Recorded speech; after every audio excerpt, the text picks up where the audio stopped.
Like, ooh, ayy, finally got that deal, got a pen in my hand.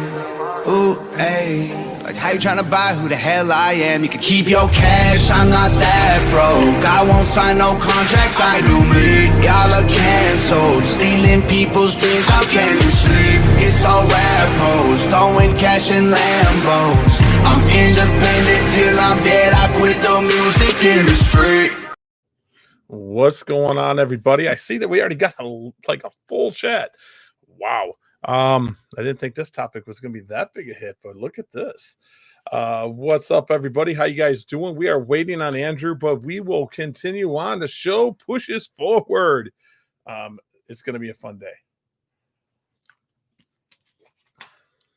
Does that? Oh, it does go through. Look at that. That's kind of cool. That's kind of cool. That's kind of cool. So what's going on, everybody? I have everything kind of set up for this show. I kind of want to just talk about a few things going forward. What's up, Tanisha? I see Tanisha, Frank, DNA. I see you. I see Dave. I see Steve. I see Adam. I see Texas Kid. I see a tons of people in here today. Whoa, we are kind of slammed. I like it. And we'll go into my right now. We can talk about that real quick. It's a real quick thing. I'm doing a new podcast on Fauna Radio's Podbean. You can go on any of your favorite podcast streaming services, and you can listen to me talk for 15 minutes. Usually they're under 15 minutes. I've been trying to keep them as quick as possible on certain topics. I hit on like pure leopard geckos, quality over quantity, stuff like that. I've been hitting on a few different topics. I'm going to be putting them out often. I'm going to try to do them 5 days a week, except for Friday and possibly Sunday. We'll see where it goes. I just go down here. I record them live on Podbean so you can listen to them live. And then I re-upload them onto Podbean as a podcast, and you can listen to them on, Apple Music, Amazon Music, Samsung. I think it's called Samsung Free, Spotify, iHeartRadio. I mean, there's like 10, 15 different type of streaming services that I am on. So we can do that. I'm just going to tell them that we are live.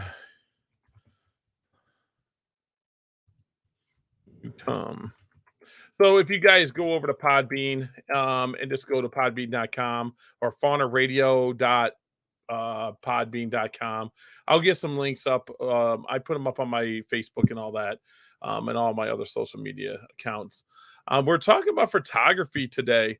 Photography is something I didn't think a lot of people would be into, but I guess I was dead wrong. I am an amateur photographer. I'm nothing special. I see. I go to zoos. I do wildlife photography. Animal photography is probably one of the hardest things to do. I do scenic stuff too. I'll put something up. I like my drones now. I'm really amateurish when it comes to the drones. I can fly pretty good, but getting the jitterness out of it, I'm still practicing on getting the smooth transitions and stuff like that.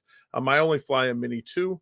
Mini 2 is still a 4K device, but still, I still get some jitters. We'll get into that later too. I see Andrew, but I'm going to wait till he gets all set up and stuff like that, because guess what? StreamYard had some updates and stuff. As you guys see, it says Gecker Breeder. Gecker Breeder is kind of an inside joke. I have a really good friend, Miles, says Gecker. When we were talking in our, in private and stuff like that, he goes Gecker, Gecker, Gecker. So I am a Gecker Breeder. I say it at Reptile Expos too. Dave knows it. I say Gecker all the time. So what I can do, and the first thing I can do, I got some little jokey jokes in here too. I want to get this all set up. There we go. I see you, Andrew. I see you. I see you. But we see a setup though too. Just let me know. Let me know when you're ready to come on, bro. Let me know. I see him in the green room. But anyways, I can start talking until he gets ready. Let me see if I can go to boom. This is a fun topic for me, guys. You guys don't even understand. This is a topic that a lot of people come to me for, and I don't even put up that good of gecko pictures. Um, my gecko pictures are like, eh. You know, some people are like, oh, they look great, but I mean, usually they're with this. Seriously, they're with this. I do that. I see that he's almost ready. Um, yeah, Steve, the reason I chose the Sony Cyber Shot is I was looking for a camera, and I know someone's going to look this up, and I got to sneeze. I am dating myself. You're 100%. These are old cameras. But the reason is if you go look at point and shoots right now, they are expensive. You can almost go buy yourself an M50. Let me get Andrew. I think he's almost ready. I see it. I see him. I see him. I see him. I'm gonna put him on, guys. I'm just gonna put him on. Yeah, I'm gonna put him on. Let's see what happens. Look at that. He's on. StreamYard did some major changes and goofed me all up. Yeah, that's why. Did you see my gecko breeder? I'm a gecko breeder now. See, look, oh yeah, you are. Very cool. I see. It's right. It's down there. It's over there. Right. Yeah, they right, changed stuff around. Right there. So we're good to go. We're good to go. And Steve's teasing me. I'm dating myself because I put up a cyber shot. But the point and shoot realm is still there. They're really powerful. But if you get like a new Sony point and shoot, a new Canon point and shoot, a Nikon point and shoot, you're paying $300, $400, $500. And you can't change the lens. Yeah, that's the whole thing. These here are one of them. Yeah, and they actually take really good pictures to this day. It kind of you don't have to worry so much about the settings on these. You can actually set these up and just say, okay, I'm going to put them up on the internet and take the picture. Lighting still plays important. Takes video. Yeah, that's what some people don't know with these old cyber shot. But any of the old point and shoots, they all would take video. Most of them would take 1080p back in the day. Now they're 4K. Well, the only thing I didn't like about it is when you zoom in on something, it clicks, you could hear it. It goes click, click, click, click, click, click. Some of them did, yes. Some of them did. If like Dave on Dave's Adventures, he uses a point and shoot for most of his stuff. Not many people know that. So he uses a point and shoot. Frank the Tank. Oh, well, I'm sorry I'm late though because it was a big mess up. And we could talk about DSLR and what's the difference between DSLR and a mirrorless. A DSLR, before we get into some of the other stuff, a DSLR has a mirror in it. So when you look through the viewfinder, you actually are seeing what the lens sees. It's not what the camera's going to take. So you can mess with the exposure. You can mess with everything else. When you look through that viewfinder, you're seeing what the lens sees, not what it's going to take, the picture, what the sensor is going to take. Mirrorless, you lose that ability and you're only seeing the digital image of actually what you're going to shoot. So some people say mirrorless is better because you can look at the viewfinder and you're going to see exactly what you're shooting. So if you're underexposed, you're going to see it. If you're overexposed, you're going to see it. You won't see that through the viewfinder of the DSLR. So that's one of the things. I still like DSLR. I still shoot DSLR for some stuff, but I do have my mirrorless stuff also. I can get in this topic. Guys, there's some of this stuff I could sit and probably talk to a lot, just like one whole video. Why don't you use your point shoot anymore? What's the reason you don't use that? Who, me? Yeah. It's just sitting in a cabinet. I don't have any reason why. The biggest complaint about Sony was their files were different than most others when you had to transfer them and convert them. Mine took it took a card, but yeah. So, but that's the same one I got. Yeah. Yeah. The CyberShots one. Now here is the camera that I've been telling you guys to get. This camera you can pick up. You can find this camera for about $400 to $450 for the body only. The only problem is it's an M mount camera, and M mount is no longer made. But you can buy an M to EF mount. EF is no longer made, but EF lenses are abundance. When it comes to glass, I would say glass is probably Canon owns that part of the realm of photography. But when it comes to bodies, I would say it matters what you're shooting. Sony makes a really good, autofocus for wildlife. It has lots of different autofocus points. And Nikon actually makes a really good, solid, affordable mirrorless now. Even though you can get bodies up to $6,000-7,000 when you go into Nikon too, and they get expensive. But that's the camera I tell you to buy. I didn't bring it down today. I have it somewhere. I didn't bring any camera gear down. I'm such a loser. I should have grabbed my Sony that's sitting right in the other room here. And then I have this too. I don't know. But it worked. Oh, Dave's right. The memory stick Sony used. Sony used a weird memory card. Them are actually decent too. I have a Sony handheld cam that actually takes 1080p. So if we're gonna go into video, I mean, they actually do pretty good.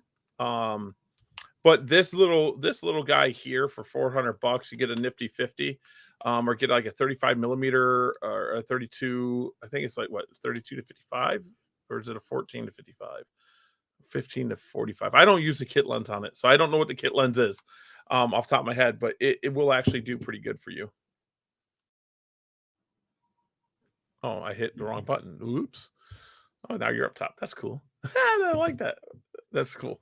But the M50 is actually a very affordable. This is a Mark II. The Mark II is not worth buying, but this is also a crop sensor frame too, or a sensor. 50 millimeter 1.5. The 50 millimeter 1.8. I mean, that is made for, I believe, every camera. Every camera has a nifty 50, right? I believe Sony does. I know Nikon does. So which one would you recommend, nifty 50? It matters what camera you go with. So I shoot Canon just because I started shooting Canon and I feel comfortable with Canon. That's the only reason. If someone says, what's the better body? They all have pros and cons, and it just matters what you're comfortable shooting with. If you're going to go to a DSLR or a mirrorless, Nikon, you can save some money buying Nikon because they're glass. You can still buy a converter. You can buy EF glass because you can buy is it a Z mount? Is that what it's called? I forget what Nikon's. I know Dave shoots Nikon, and so does Steve. But their mount, you can buy an EF mount adapter, so you can buy EF glass. But Canon also is really, really weird about letting their patents out. So like Sigma can make lenses, third-party lenses. So they're having trouble making the new mount for the Canon from Sigma. So yeah, it's the mount. See, I'm pretty decent. I know the other ones kind of. I think I like the 35 millimeter slightly more because of the closer focus distance than the 50. Now, Texas Kid, I'm telling you, if you're shooting Nikon or if you're shooting Canon, they both have 100 or 105. I believe the Canon's 105, a macro lens. That's a 105 millimeter macro lens, and they're insane. Dave has a macro lens I'm actually jealous of. I'm really jealous of it. But the first thing you got to do is decide if you're going to go point and shoot, or if you're going to go mirrorless, or if you're going to go DSLR. This is a full frame. Honest with you, I don't know what mine is. The T. All the Rebels are DSLRs. So the Rebel, any of the T series are Rebels. So them are going to be all mirrors. This is a Sony mirrorless, the A7. This is a full frame. So the difference between a full frame and a crop sensor is let's just take the 50 millimeter. You put a 50 millimeter lens on this camera, it's going to be a 50 millimeter view. So you're going to get the viewpoint of the full 50 millimeter. On a crop sensor, you're going to have to crop it by 1.6. It's like what, 82 millimeter view. So you actually don't get the full picture. So some people think if you get a crop sensor and put a 500 millimeter, you get longer reach. No, you're just getting a view of an 800 mil or 1.6 into a 500 is what, 680, right? Something like that.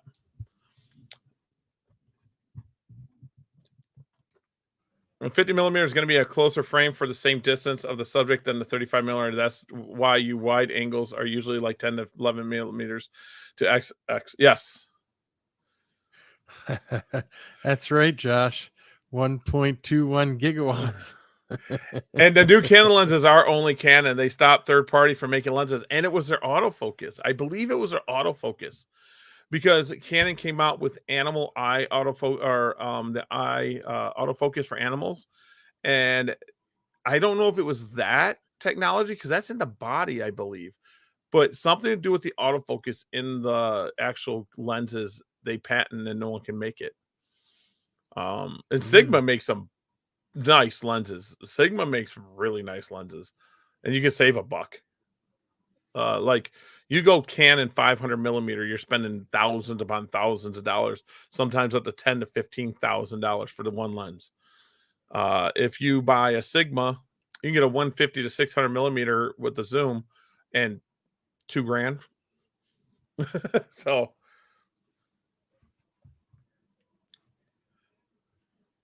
Is that Tokina? Is that have autofocus on it, or is it manual only? These new guys are going to be like, I need the autofocus, and yes, you just use the autofocus at first. But this here's a full frame camera. The full frame and 1.6. If you're just going to be shooting geckos, it doesn't really matter, honestly. The benefit of a full frame is if you get higher megapixels, don't get caught up on megapixels so much. You can crop in more, so you can use that 50 millimeter, stand back a little bit. You have higher megapixels, you can crop in more without getting that fuzzy. So what would you suggest for a photo booth though, like for your geckos? Oh, they're so cheap, man. So photo booths are so cheap. They're one of the cheapest things there is. It doesn't matter what brand. There's so many that people that are made. I actually hate photo booths that have these LEDs on top. That's what mine's got, and I don't like the way the pictures turn out. Well, the reason is too much saturated light. You got to dumb it down. We can go into exposure next, but too much light makes the geckos just look washed out. One of the ways you can fix that is using a black background. That helps absorb some of that light. Use white, and it light's bouncing all over. The one I got has a dimmer on it, so I could turn it way down, and it has different color backgrounds, like it's black, white, green, blue, red. I have one of these. I do have one of these that have the lights, but I find myself using the ones with they're not solid sides. I can shoot light through them. And I find myself using those more when I did take pictures of geckos. I don't anymore. Literally, I just take my hand and put them in under light. The photo booths, these photo booths, you could pick up a photo booth for $50. And they'll come with lighting and everything. There's some that come with external lighting, and then there's some that come with lighting like this. You can spend up to about $100 for one for geckos. They're very cheap. They're real I think cheap. mine was $20. Yeah. I have like 7 of them. Because I use them more for eBay. Now someone's gonna laugh at me. I use them more for eBay. I just wanted to show him this. Mine wasn't a Sony, it was a Canon. Yeah, Canon point and shoots were decent. Yep, there it is. Yeah, and people get caught up on megapixels too often. Megapixels, I mean, it does matter, but it doesn't matter at the same time. Like the new Samsung camera is going to have what, 200 megapixels? It doesn't really matter. Not yet. I'll get to it. Sorry. See, there we go. There's not a foil paper and mirrors compensate for light as well. It doesn't cost a lot, and it's for good lighting. 100%. Actual light boxes and actual where you start going down a path of having a box of stuff you don't need is there's so much different types of lighting, guys. There's so much different types of lighting. This is just a few things. These are all professional lights. You'll never need these stuff on the left and right. Someone like Dave might, someone like Steve might, I got the ones on the right. The ones on the right are soft. That's what I'm actually using right now. I'm using stuff like that. I have those. So they sell little light, I don't know, little light boxes you can plug in and charge up like a cell phone, and you can place them different places. I actually have a picture to show you how to set up lighting to get the best picture, because shadows are our enemy. But the best picture I ever took was in the sun. Yes, they can be. Direct sun. I think geckos look the best in shade. But natural light in the shade, right? Yes. I always love how Bill Love would photograph animals with moss branches, natural backgrounds. And I think that actually absorbs some of the light. I loved it. When I get Kathy Love on, we might be able to get Bill Love on. Yeah, well, Kathy Love wants to come on. We'll get Bill on. We'll yell at him. He's cool. I like Bill. Bill's my homie. Natural indirect lighting in my best. Yeah, natural indirect lighting is the best. Nothing can beat natural lighting. So during the wintertime, I won't take my geckos outside, of course. But during the summertime, I'll go outside. Now, here's a question for you. I have a special grow light for plants, right? But it's actual sunlight glow. Would that work for, like, if you put the box? It can, but that's going to be probably more yellow. I mean, you can make all these lights that I got. I can actually change the tones of the lighting. I can change them tones. I can change the brightness. Let's see. Do I got something that actually shows that? I mean, I got exposure. Let's see. This gives an example of exposure. So this is the biggest thing that I see in geckos when I go on Morph Market. Make most of that natural lighting, though. Yes, honey, if you get a good lens, you're good. I use that social grow lights. I love it. This here, though, is just shows what exposure is. Now, what I see in a lot of... Sorry about that. I would not have answered it, but it was the Centers for Disease Control to make sure I had my immunization. It was a scam. Oh, I would have been like, no, I don't. I'm dying. Stupid. That's awesome. But you probably agree with this. On Morph Market, I see more people that have overexposed pictures than I do underexposed pictures. But now I'm starting to see a little trend. If you go look at Black Knights or any dark gecko, you're going to see an underexposed picture instead of overexposed picture, because the people are mindful and trying to get that look that they want to show off instead of just going to standard exposure. I have noticed with adjusting lights, you can make the gecko look the way you want it to without doing any photoshopping. Easy. Most cameras, all the cameras that I set, most point shoots, you can adjust the exposure right in the shot. Yeah. I can control the sun. You can't control the sun. I can. And it just happens. I'm playing. The reason I like natural lighting is if I go outside, I put my geckos in the shade. I'm talking for pictures for sale. You're going to get the most realistic look. But then we got to come in and edit. Now, the bad thing is when you're shooting with a DSLR or a mirrorless, or even with a point and shoot, the pictures can be edited. And sometimes when we're editing our pictures, we want them to look better than they really do. So we edit the picture to give that crisp look. And the camera that you need, I mean, shoot, I know people that could take a Samsung S8 and take amazing pictures. There is a person I follow a lot on YouTube for photography and videography and stuff like that. And he took a $75 used Canon. It was a T3. It probably cost more than $75 for most people. And a kit lens, which was an 18 to 55 millimeter. See, when I'm not thinking about it, I know them right away. And gave it to a professional photographer. Gave that to a professional photographer. Then gave a rig that cost $12,000 to just a Joe Blow. Says, go take pictures. Now, you could tell a difference when they were raw, because we want to shoot raw photos. So the raw, the better camera, better lens won. But once the photographer went into that editing, you couldn't tell the difference. You couldn't tell the difference. He just knew what he was doing. Of course not. No, of course not. He was a professional. That's why. So he knew how to edit. Yeah, you can take out specking, dusting. Dusting is, you get dust inside lenses. Lenses naturally get dust inside of them. They're not airtight. It matters how you store your lenses. So you put your lenses out in the garage. Sorry, you're ruining your lenses. Shoot, I don't know. Let me look. Potato. Oh, I'll look right now. I have to switch my channel. He is on.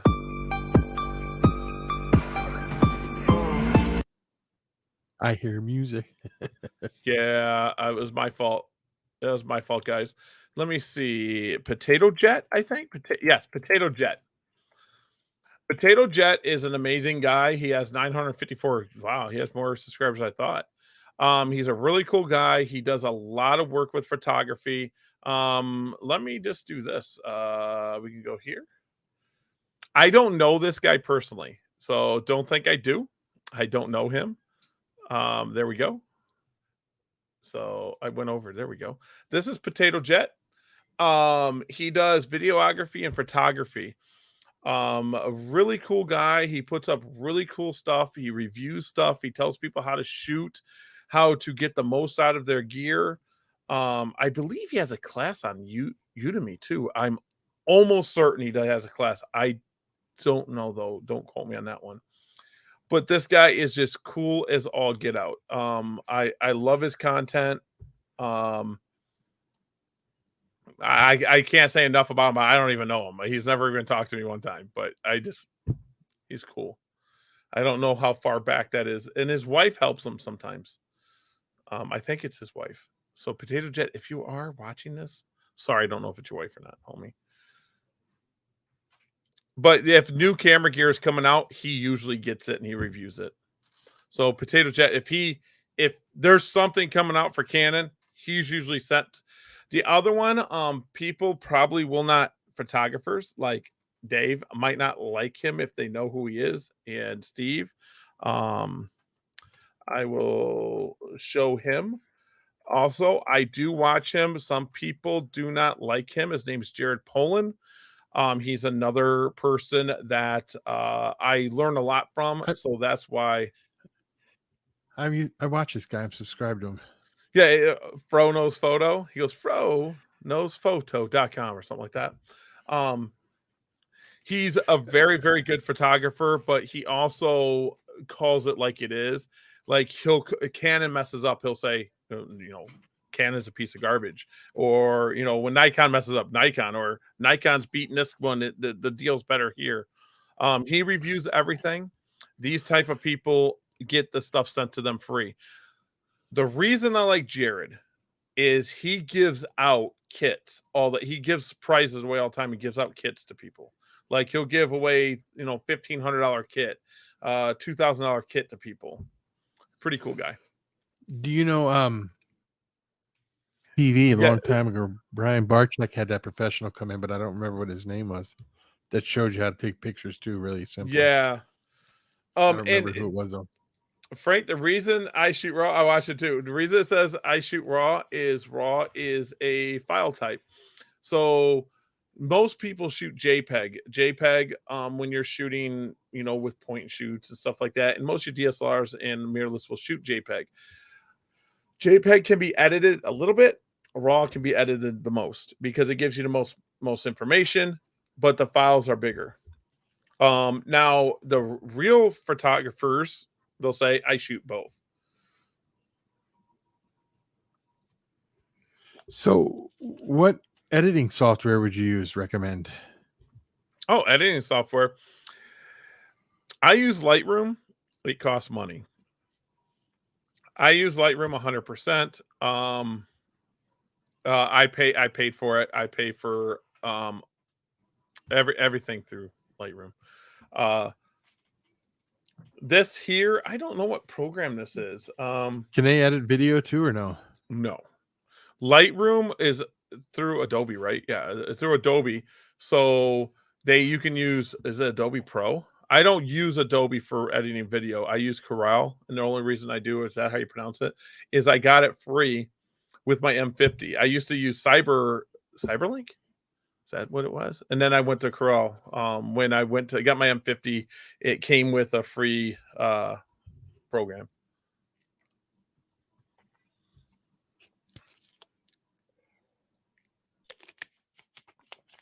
It does, but there is a new, I think Dave's part of it. There's like a Instagram style place that doesn't compress your photos.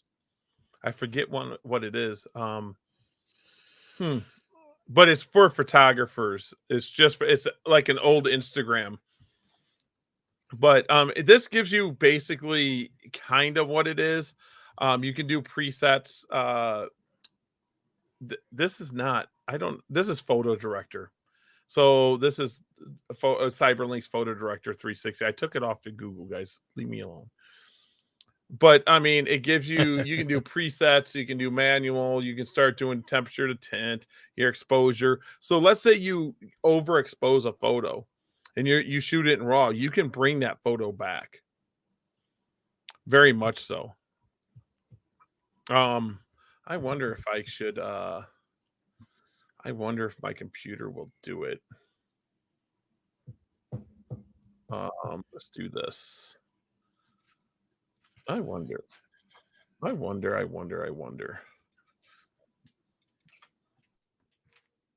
Lightroom is intense. Lightroom's intense. Let's see here. Because we are live. Let's see if we can do some Lightroom here.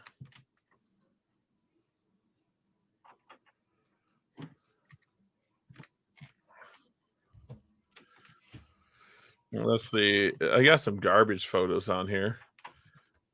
Yeah, I got some garbage photos on here we can play with. So let's do this. Let's see if I can move Lightroom over here. I should be able to. Let's do this so you guys can see. So this is Lightroom. Let's get rid of the branding so we can get, let's do this. There we go. Let's get rid of branding. Yeah, that's what I do. I pay for Photoshop. I get like 4 programs for like the $10 a month. I don't pay for the extra storage because I keep everything. You can pay on storage. I don't know what gecko this is. It looks like a tangerine rainwater, guys. I am sorry, I don't know what it is, but as you see, I can mess with exposure. So let's say you shot a pic like that, you can bring the exposure down. Why is this not giving me all my stuff I want? I think I opened up here's my histogram. You can do auto too. I opened up the wrong one. There's one that's a cloud based and one that's not. That's what I did. Let's see, color profile. Oh, here's my auto button. So I can auto it and it will do what it thinks it's the best. I don't have this one set up like I want it. I don't have it set up, but you can do auto and you can just say it thinks that right here is the best there is. So you can start coming down here and the clarity, dehaze. I can dehaze it. I can make it darker, as you see. So, but my detail is going to go away. Whoops. My detail is going to go away. And I'm just really messing this up. My computer's not wanting to play. There we go. So my detail's gone. So as I dehaze it, I'm starting to get pixelation, as you see. I don't know if you can see that on the screen. Probably can't. Yeah, I can tell it. I don't know why you'd want to grain it up, but let's see. Clarity, I can get some clarity in there. Let's see. I can dehaze, darken it up. So now you can start saying I can really make this look like a Black Knight. I can do it. Let's see. Let's get some clarity. Let's go detail, noise reduction. That's a noise reduction. Then you start really losing detail. But when you back out of it, it looks really cool, don't it? Yeah. So it basically smooths it out. You start losing that detail when you start dehazing. Yeah, I like classic. I think I opened up the cloud-based one. My bad. Distortion, vertical, horizon. I can go up here. Let's see. Exposure. I can make it the exposure go down. Now look, I got myself a darker animal. That's a black night cross. Yeah, I know. I mean that's a bad one to do because it was a tangerine animal. I must have been messing around with geckos there for a while, huh? So I could do this, and Lightroom will say, "Oh, there it is." I mean, most of the time, it's going to be almost spot on when you do auto. That's probably what that gecko looked like. Really darn close. But I could probably make that look a lot better too. Oh, I'll go this way. I can make it. Let's get rid of them shadows. Oh, I can darken it up. Blacks, I can go this way, darken it up. There's a way to make the orange. Oh, there we go. There we go. So I mess with this, and I can go back up here. That looks terrible. This is probably shot. I suppose you could take the background out too and just make it the animal sitting there, right? Not in Lightroom. I need to. Oh, no. I need to get out of this and get into the classic. That's what I need to do. I was wondering why it shot up so quick. Usually it takes longer to load. I'm gonna shoot it up. Now I'm gonna open up classic. That was my bad, guys. Lightroom Classic's a lot better than the stupid. I have Lightroom Classic all set up the way I want it. I was like, why does it look different? But anyways, you want to use like a Photoshop for that. Lightroom wouldn't do that. The files couldn't be found because I don't have the card in. But I can move this back around. This is what Lightroom Classic looks like. You're going to see it looks a little different. I got my histogram up here. I have all my settings here, but I don't have the Adalbert picture on the drive. So it's going to tell me it can't find this file to edit it. I can look at it. I just can't edit these files. So none of this will work over here, but I got color grading. So everything. Oh, so much bigger now. It's like triple the size. I gotta get pictures of it again. Let's see. I don't think.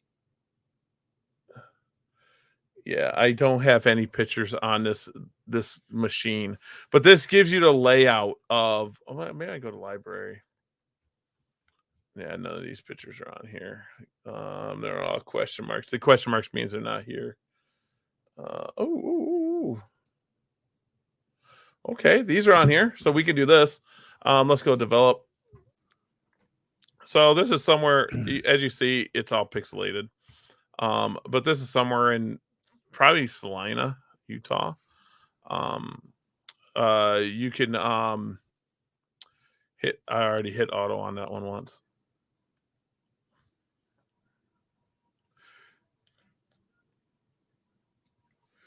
This is a Frank wants to know what the best picture. What's the best? If he wants to take really close-up pictures of like isopods and stuff, and 100 millimeter creatures. I believe the Nikon has the 100 millimeter, or it might be a 105 macro lens. And Canon has a 105 macro lens too. I don't know what Sony's is. But you want to pick up a macro lens, and usually the 100 millimeters are the best ones. And then if you pick up yourself a body that has a high megapixel, so you can crop in more. So the more megapixels you got, the better you can crop in. This was a good picture to show too, that I can go to the next one. That is what my camera took. And this is what I could do to it. So it's a dark picture still, but I mean, it is what it is, I guess. It's a hazy day. No, I don't want to do that. I don't want to build nothing. I don't even know why I took a picture of that rock. But if you don't know what any of this stuff is, you can really mess up a picture, but you can go back to your basic picture.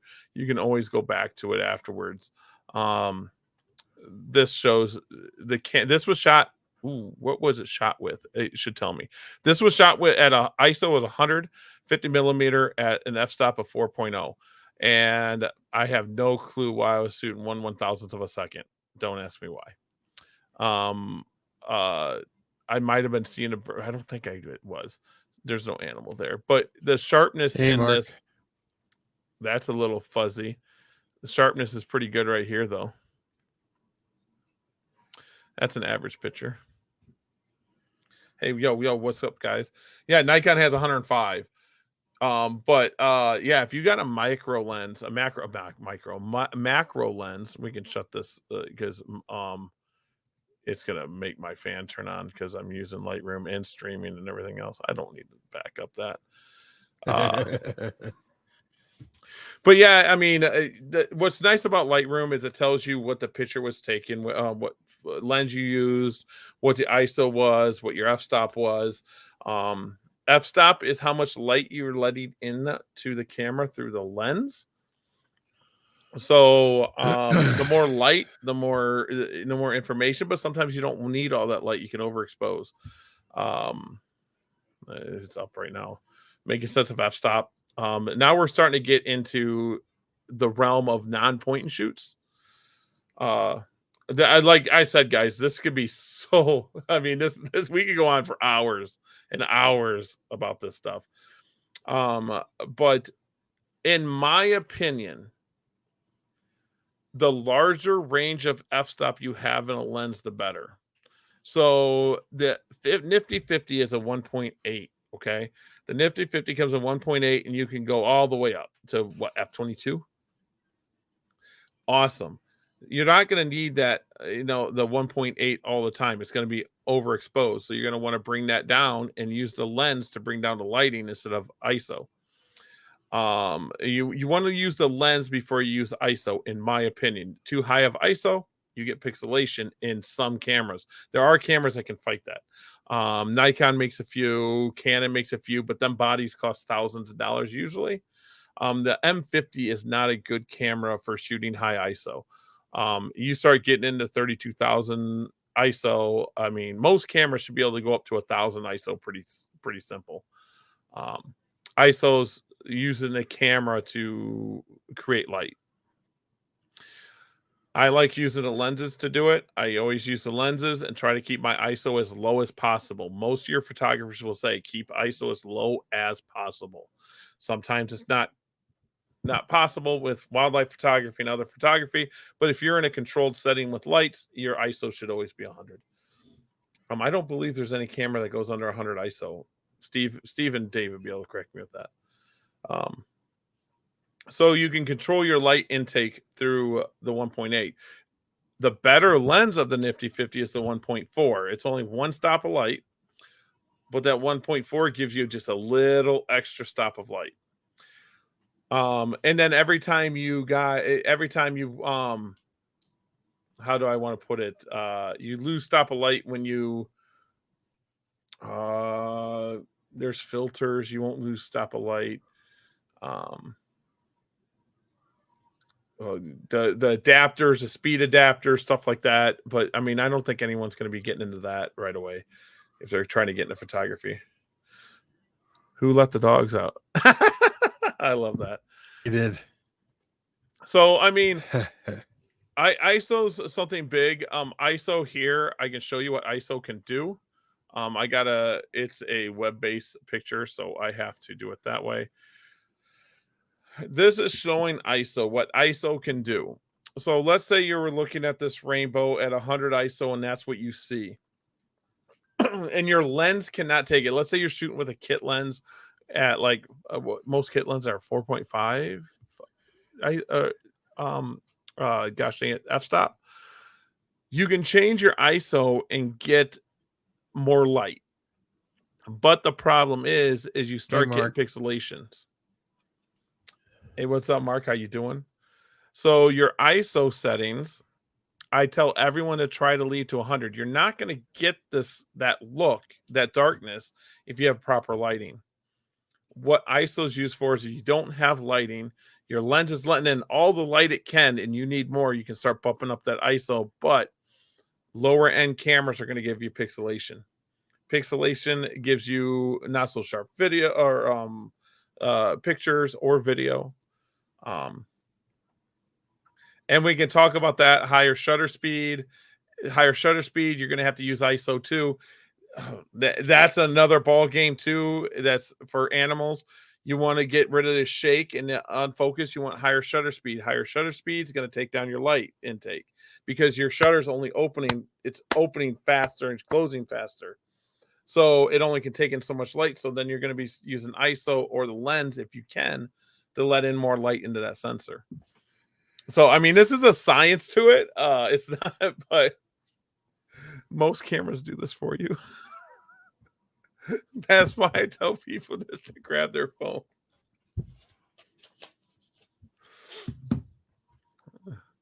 So shutter speed, I usually shoot 250th. This is why I tell people this to buy this, buy a good phone and just take pictures. I'm so bad. That's because you sell phones. You want them to come in and buy them. I don't even care. I mean, the key with phones, if you're going to take pictures with a phone, is phone sensors are so small and they just, you move a phone a little bit, it's gonna blur. Get a tripod for it. A tripod for the phone is really cheap. It's really easy. Tripods are another thing you can spend a lot of money on. Tripods, but one for the phone. Or one, and you guys can see my pictures. I don't care. So what do you set your shutter speed on your camera at? 250th.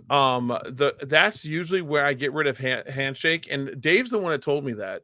I was having problems taking pictures handheld with, just handheld with animals. I was getting handshake in it. And I was trying to take it around 160th and 180th and 190th and try to keep my ISO down. That's what I was trying to do. When I was learning, I was trying to keep my ISO down as much as possible. So I want to keep my shutter open longer. He said shoot at 250th, and I was like, oh, perfect. And I usually take away that handshake, that natural handshake that you have that no one knows they have. When you're taking pictures, you see it. So that nifty 50 at a 1.8 usually can let enough light in that you can shoot at 250 and you're good. Almost all my pictures, I use my phone.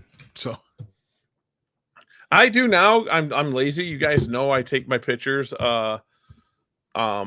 This is probably the phone I use now. I use this phone a lot. This is mine. I take really good pictures with it.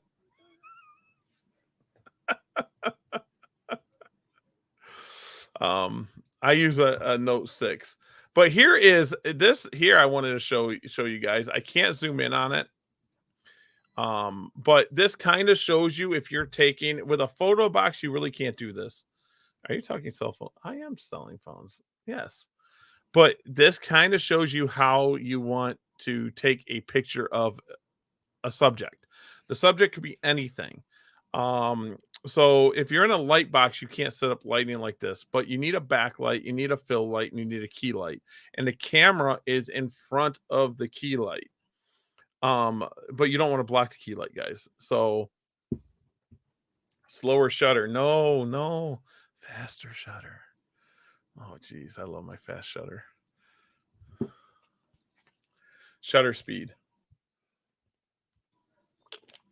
Look at my drink. You can see through it. I don't know if you can see through mine or not, but you might. No. Oh, I suppose when I get mine has now I was gonna say I got this stuff. There you guys go. Probably gonna kill me. But this gives you kind of what you want to do, the basics. Now, Is this good for every single time? No, it's not good for every single time. The different lighting is going to be needed for different subjects, but this gives you your basics. The basics for what you need to do. Now, here's the problem. You need a gecko to sit still to take pictures of it. Hit it over the head and knock it out. It'll sit still. There it is. I use a cup. Bowl. I got a bowl. I got a dark top of it, and then I pull it off and snap the picture, but they're still quick. They take off fast. So here's a little thing saying what shutter speed does. So as you see, so the slower the shutter speed, the more light that you get. The faster the shutter speed, the less light you get. But the faster the shutter speed, the sharper your image is going to be on a moving subject. So a scenic, like I was teasing myself when I said I was taking at 1/1000th. I was like, why did I do that? Was a scenic. I could have shot it at 1/60th. It wouldn't have mattered because the mountain's not going to move. That big mountain, it wasn't going to move. So if you shoot something moving and you're shooting under, I would say 1/250, you're going to get that motion blur if it moves. You're going to get that motion blur. You're going to get your blur with your hand shaking a little bit. That's why now the M50 is kind of an oddball. I don't recommend an M50 if you want to use a shutter button. Normal shutter buttons don't work on the M50. You only can buy one certain shutter button.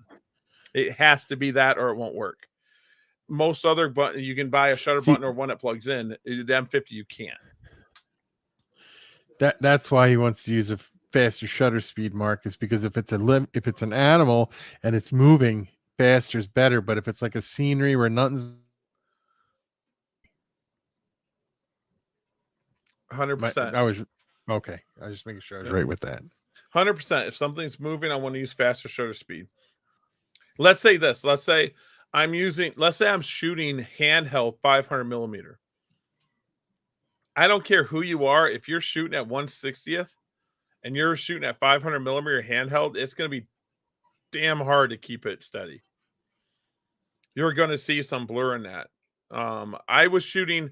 I can see that. Go ahead. So what you're saying is not even if it's not even if you're taking a picture of an animal, but if you're shaking a little bit, your faster shutter speed's better. 100%. Dave is the one that took care of me on that. I was having trouble shooting handheld. When I was shooting tripod, I was knocking stuff out of the park. But when I was shooting handheld, I was getting some shake. And he said, up your shutter speed. And it took it all away.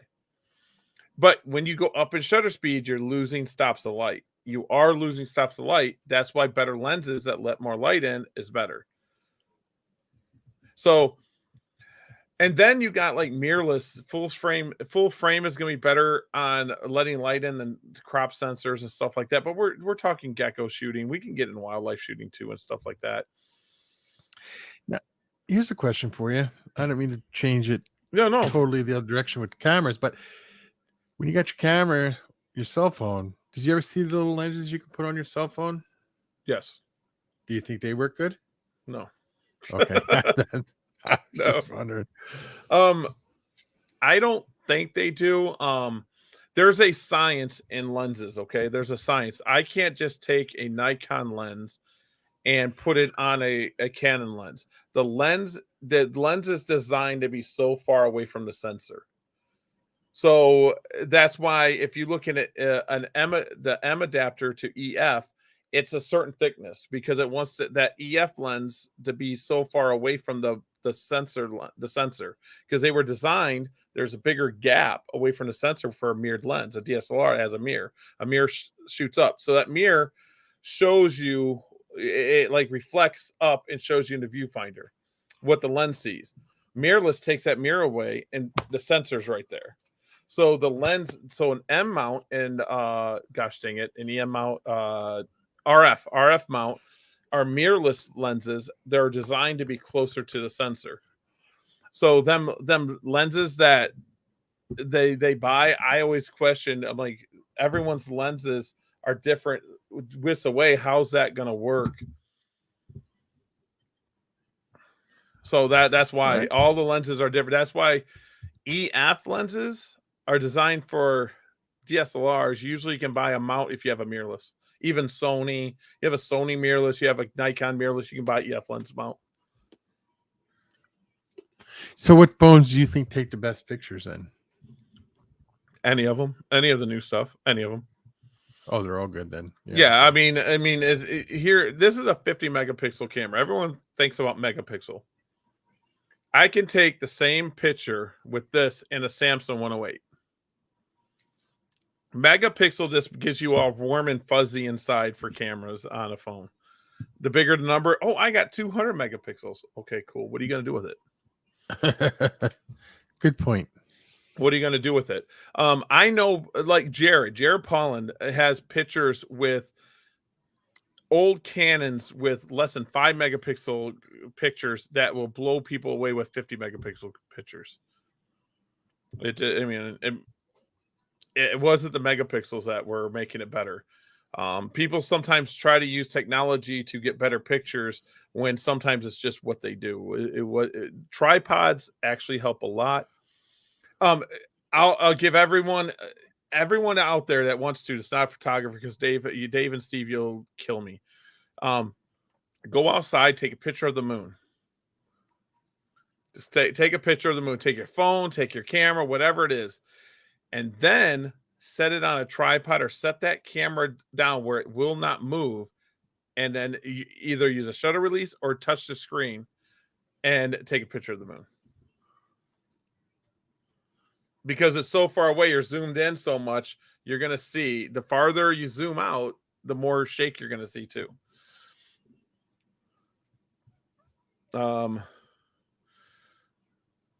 Let's see what I can do here.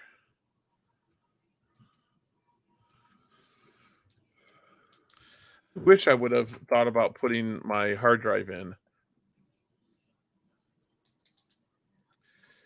Like this picture here, I could show you, was taken with a 500 millimeter at 500 millimeters, handheld over my head. I had the camera over my head over a wall.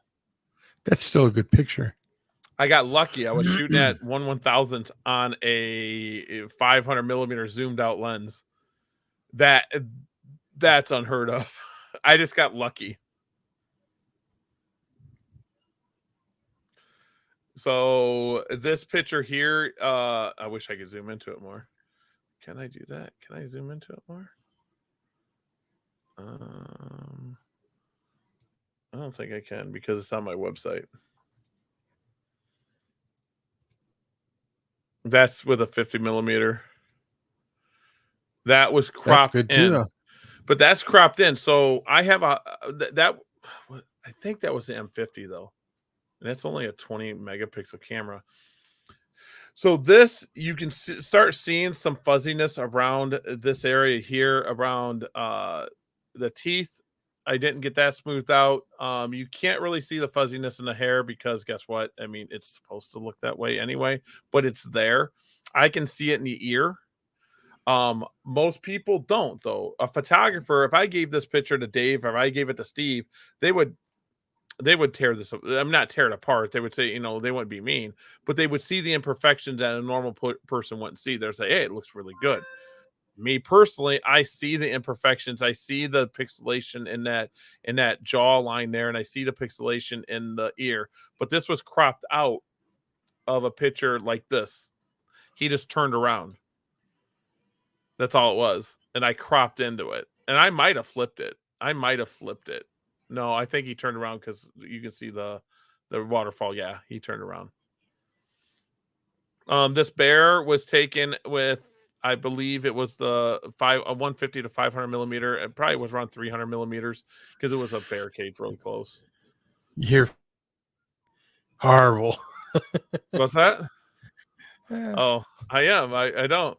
Now this one here, I left something that most photographers. Oh no, it is there. I'm sorry. No. You see the reflection my glasses down at the right.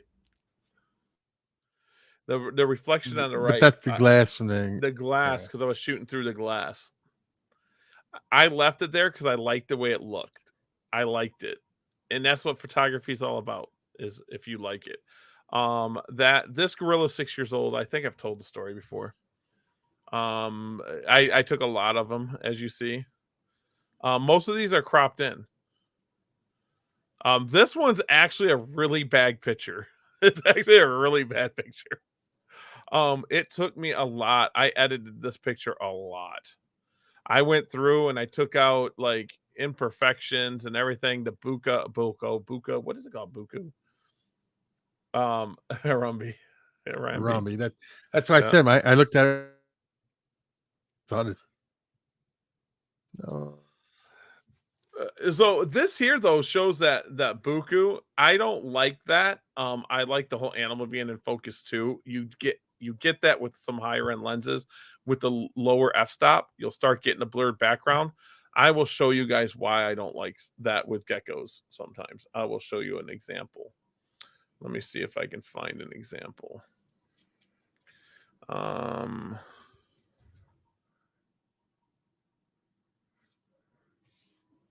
Let's see.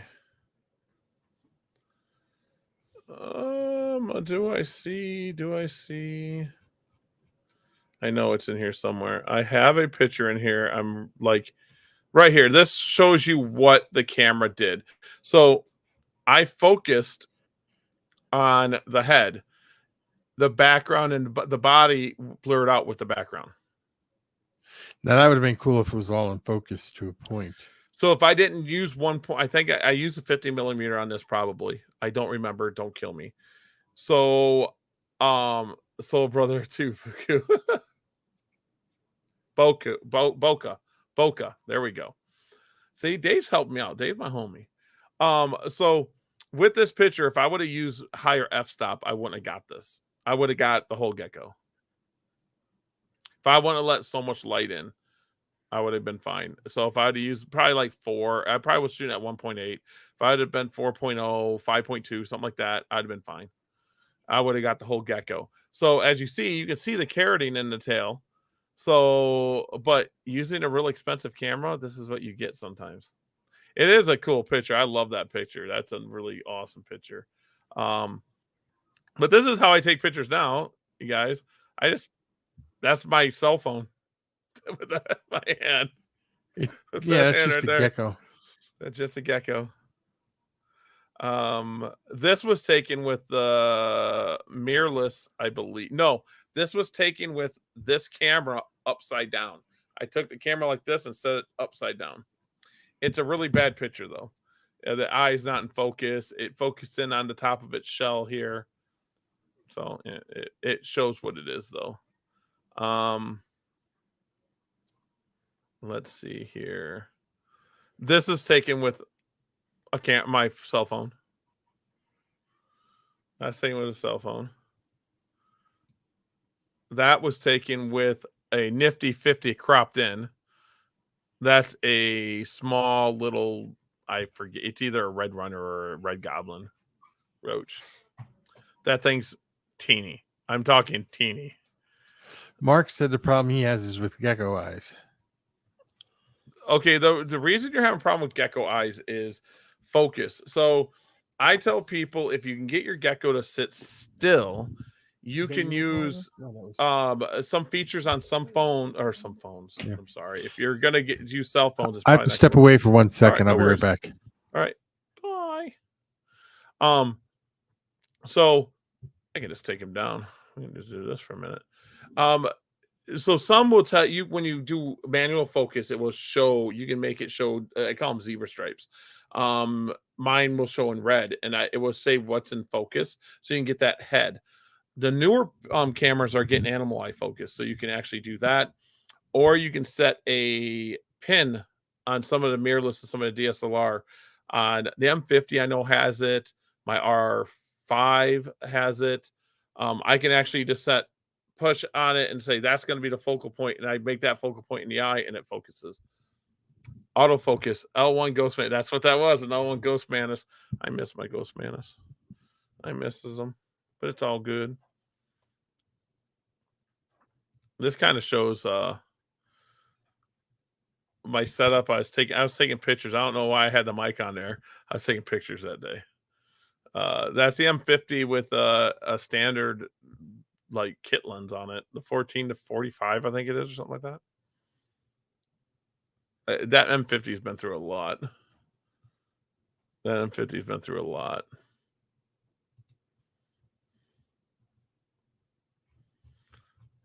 But I can show. Let's see here. Amazon Lightbox.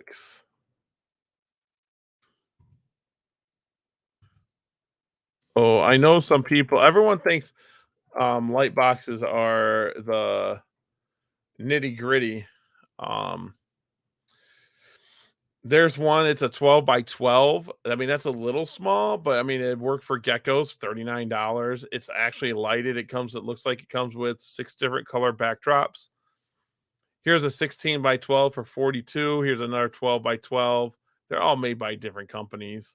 $29 for this one. I don't know how big it is. Small size, probably 12 by 12 again. You get bigger, 24 by 24, $113. I don't like these I like these ones better, to tell you the truth. Like these one with the sides where you can use outside lighting. I don't like the ones with the light in them. I just don't like them. And I love that they put a 32 by 32 and put a dog in there, and then a 39 by 39 and put a Segway in there. I don't get that. Ever made my own light box? No. I never tried. I know some people have tried. I never did. They're so cheap. I just bought one. I've gone through a lot. I don't have it down here anymore. I got my backdrops for my light box. I got like a beige color, a blue, a gray, a black over here. I got sticks for stuff. I take a lot of photos. I do a lot of video. I just don't get them up. I do take a lot of video. I just don't get it all up. Oh, I think he's back. He's back. Yeah, I'm here. So, but throw out questions. You guys got questions? I know you got questions. Hey, look I got a tripod. I got tripods. I don't know where they're at right now. Huh. But what you basically need, if you're going to take pictures of a gecko, you need a camera. You got to decide what camera you're going to get. If you get DSLR or mirrorless, you're going to have, point and shoots are mirrorless too. I would say choose what one, then choose what lenses you're going to buy. Then if you want a light box or not, you need lighting. You could spend around $800 and get a nice setup. Lighting kits are cheap too. They're not professional, but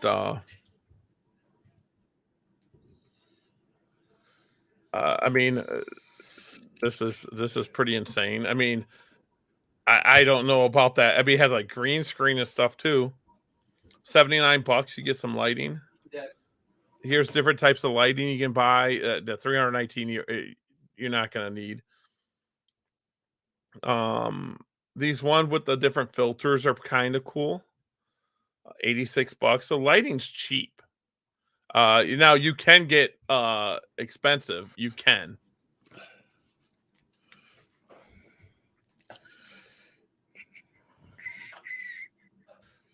Do. Yeah, I got my lights. Where did I get my lights from? I think they were given to me. Now we can start getting into expensive stuff. Yeah, see. Well, now we're back into cheap stuff. Cheap stuff works though, doesn't it? Yeah, it does. I will say I like the luxury of having nicer stuff. I do. My lighting umbrellas, I don't like my umbrellas that much anymore. I don't use them. But I don't set up for photography sessions like that. So I use my umbrellas here. That's why I don't have shadows or nothing. That's why I have them here. Oh, yeah. I got the ones like the ones you the square. Oh, dude, lighting. You got that. You got some different types of lighting though. You can actually get lighting that external flashes that go off when you push your camera. It will make the flashes go off that are 5 feet away, 6 feet away.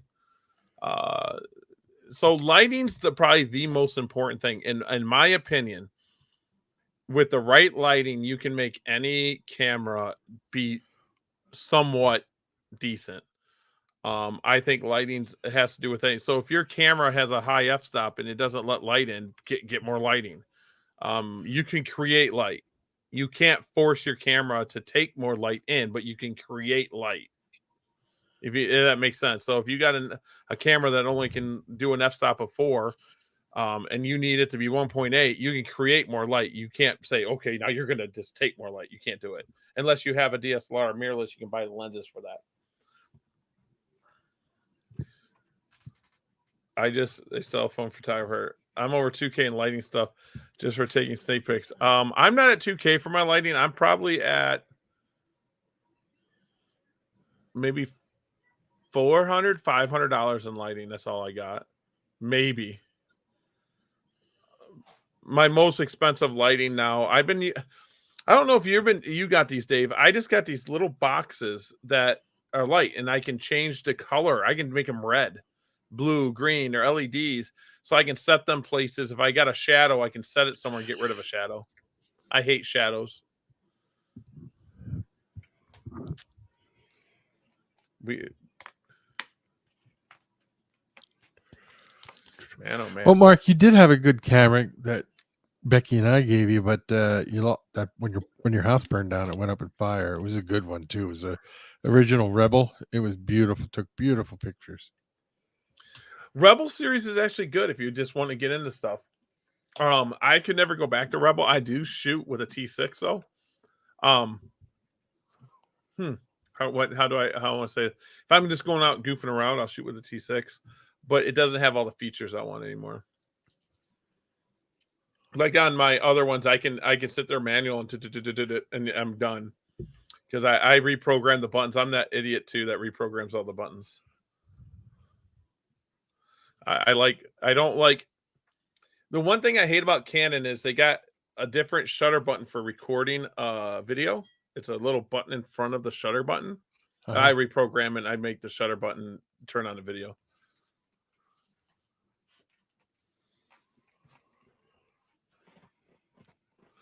Cell phones can take cool pictures, man. I mean, I've never really gotten into my cell phone's camera settings. Let's see.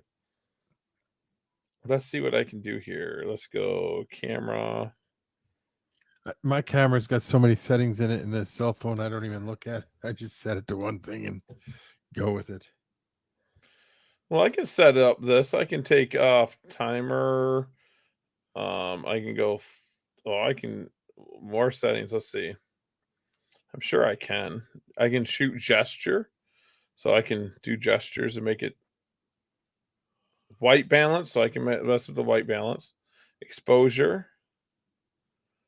Oh, I thought it burned up in a fire, Mark. I guess he still has it. That camera takes beautiful pictures.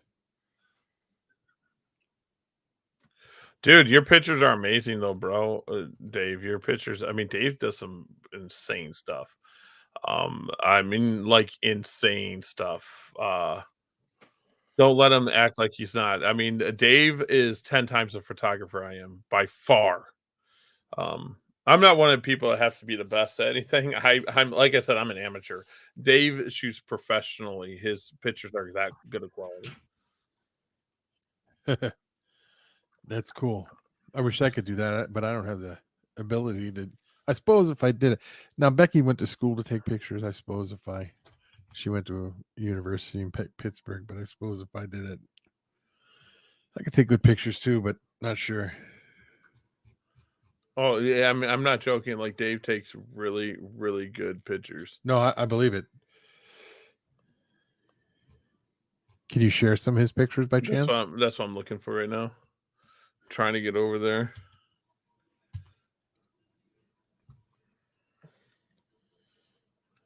I'm trying. I have so much stuff to go through.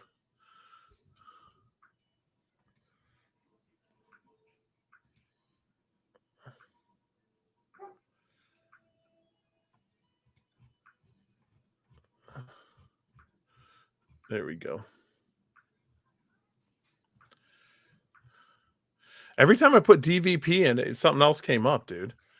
I don't know why that was, but it did. So this is Dave stuff. Dave, I like the old toys, Dave. I don't know. I was putting DVP in and it kept going to another thing. I'm like, what in the world?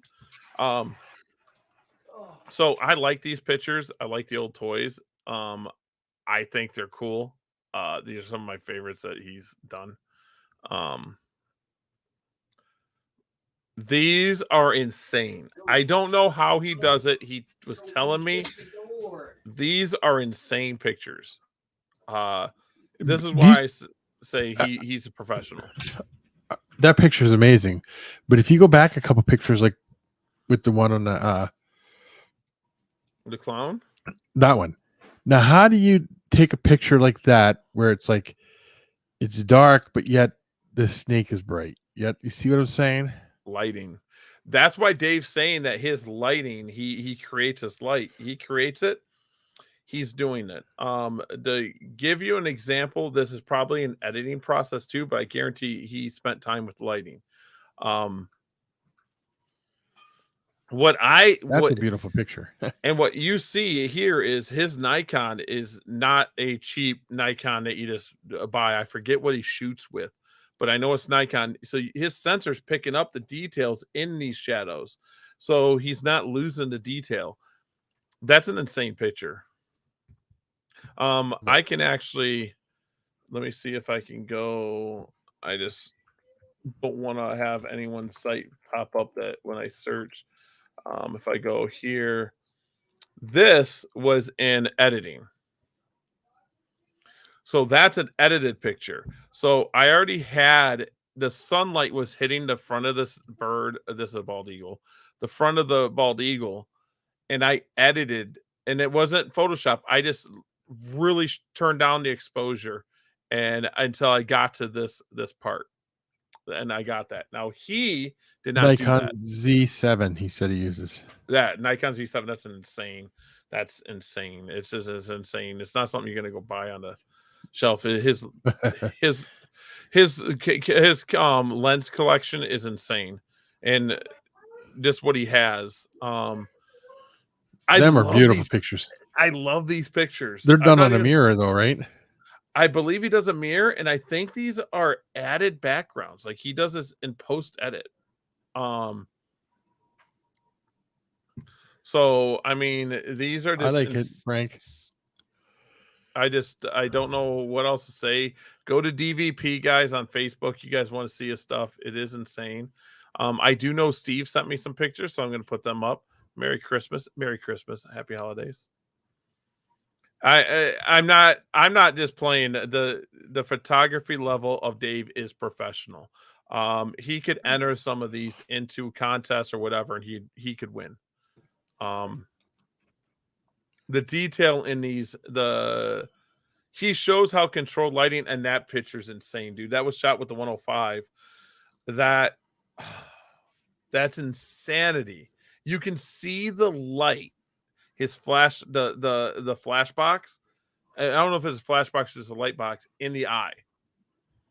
You can actually see it right here in the eye. It's that detailed.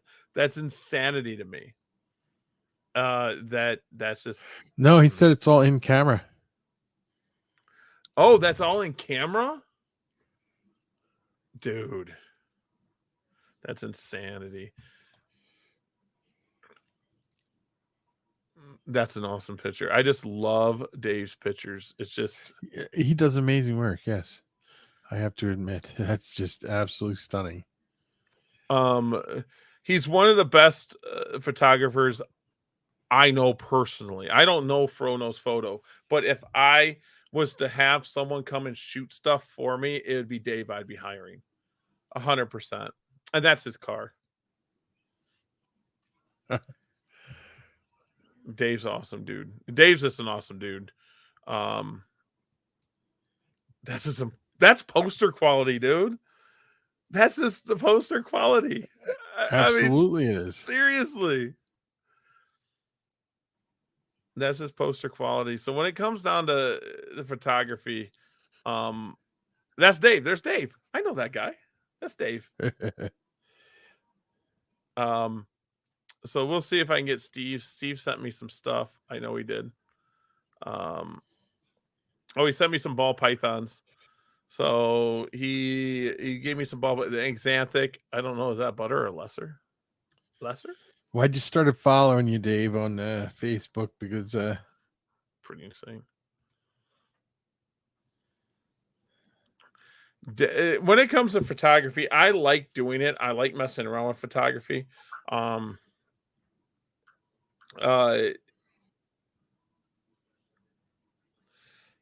Hello, limitless. There we go. So I'm how's your day been? My day's well, that's what Limitless is asking. Oh, my day's rocking and rolling. Oh, she's on Twitch.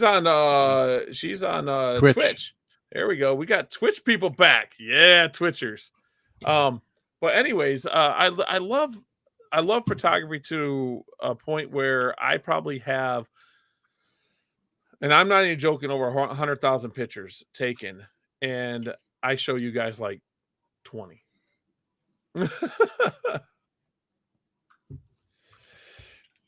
Well, I got so many pictures. I'll take 1,000 pictures of just one thing before I find the one I like, and I'll delete everything else and just stick with the one. Well, that's okay though. That's what I do. I mean, when you're gonna take pictures of your animals, you're gonna want something quick and easy. Unless you're psychotic like Dave and me, where we have to have all our gear. Like Dave, it's a science to Dave. It's a science. Well, you can tell. Look at the quality of his pictures. I don't. Yes. I just got the Canon T6, but it's still a good kit picture. You're still you're gonna take good pictures. I know you were helping me dial in over the summer last year how to dial in, so it was you were telling me what I was doing, and I was fixing it. So I'm still practicing, so I will get there eventually. The best way to learn a camera is take pictures, take pictures, take pictures. Get into editing software. Do not use the cloud version. I can't believe I opened the cloud version. Cloud version, that's probably the second time I ever opened it. I was like, what? This doesn't look like my stuff. Edit pictures, mess around with settings. Don't worry about ruining the picture. Just mess around with it. See what you can do. See what each little dial does and how it affects the picture. Having someone sit there and tell you this does this does this does help, but doing it is better than anything else. Well, that's what I was doing. I was just taking the pictures, and you were saying like change the shutter speed or change the ISO or whatever it was. ISO and stuff like that. I love ISO being 100. I don't know if Dave agrees with me. I would rather have ISO be 100 and create light, and I believe that's what he does too, because he's a master at creating light, and focus light and detail light in certain areas. If I was to have like a professional come and take pictures of my animals, it'd be Dave, 100%. He shot for Garrett DeMeyer. Sorry, Garrett. Sorry, bud. He shot for a few times, I believe. So my favorite cameras to this day is my little M50. Oh, dude, 64. Dude, my camera doesn't do 64. 100 is my minimum. If I could go to 64, I was gonna say mine's only 100 too. So 64 is even better. I mean, the lower the ISO, the sharper your image. The sharper your image, and you start getting detailed. The most important thing to do, guys, is just get your cameras out, get your phones out, and practice. If you're making your own light box, make your own light box. Make it out. But too much light can also be bad. I like cameras. If I could be a professional photographer, I would. I'm amateur. I'm not even an amateur. I'm just good luck. You want a mic? Anyone want a mic?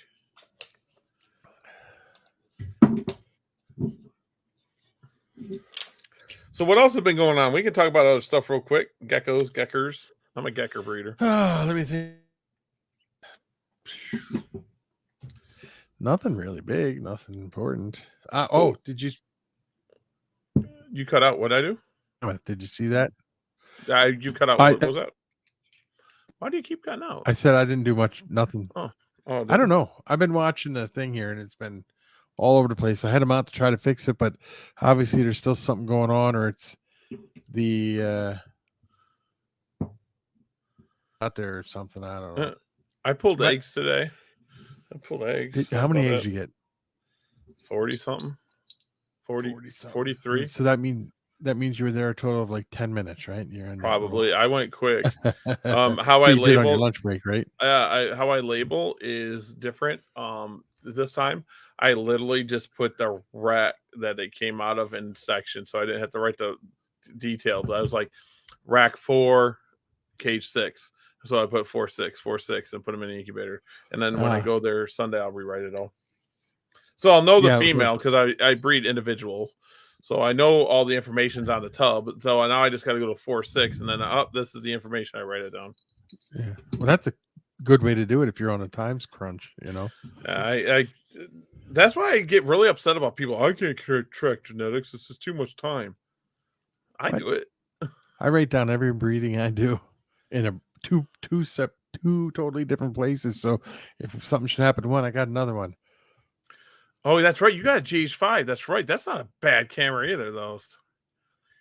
I've ever learned how to use the camera better. The GH5 is not a bad camera, though. Leopard gecko feet pics. I'm keeping my title as Gecker Breeder. You got to think of a title and make a title. I'm a Gecker Breeder. So when Miles comes on, he's going to go nuts. So I think Miles is busy today.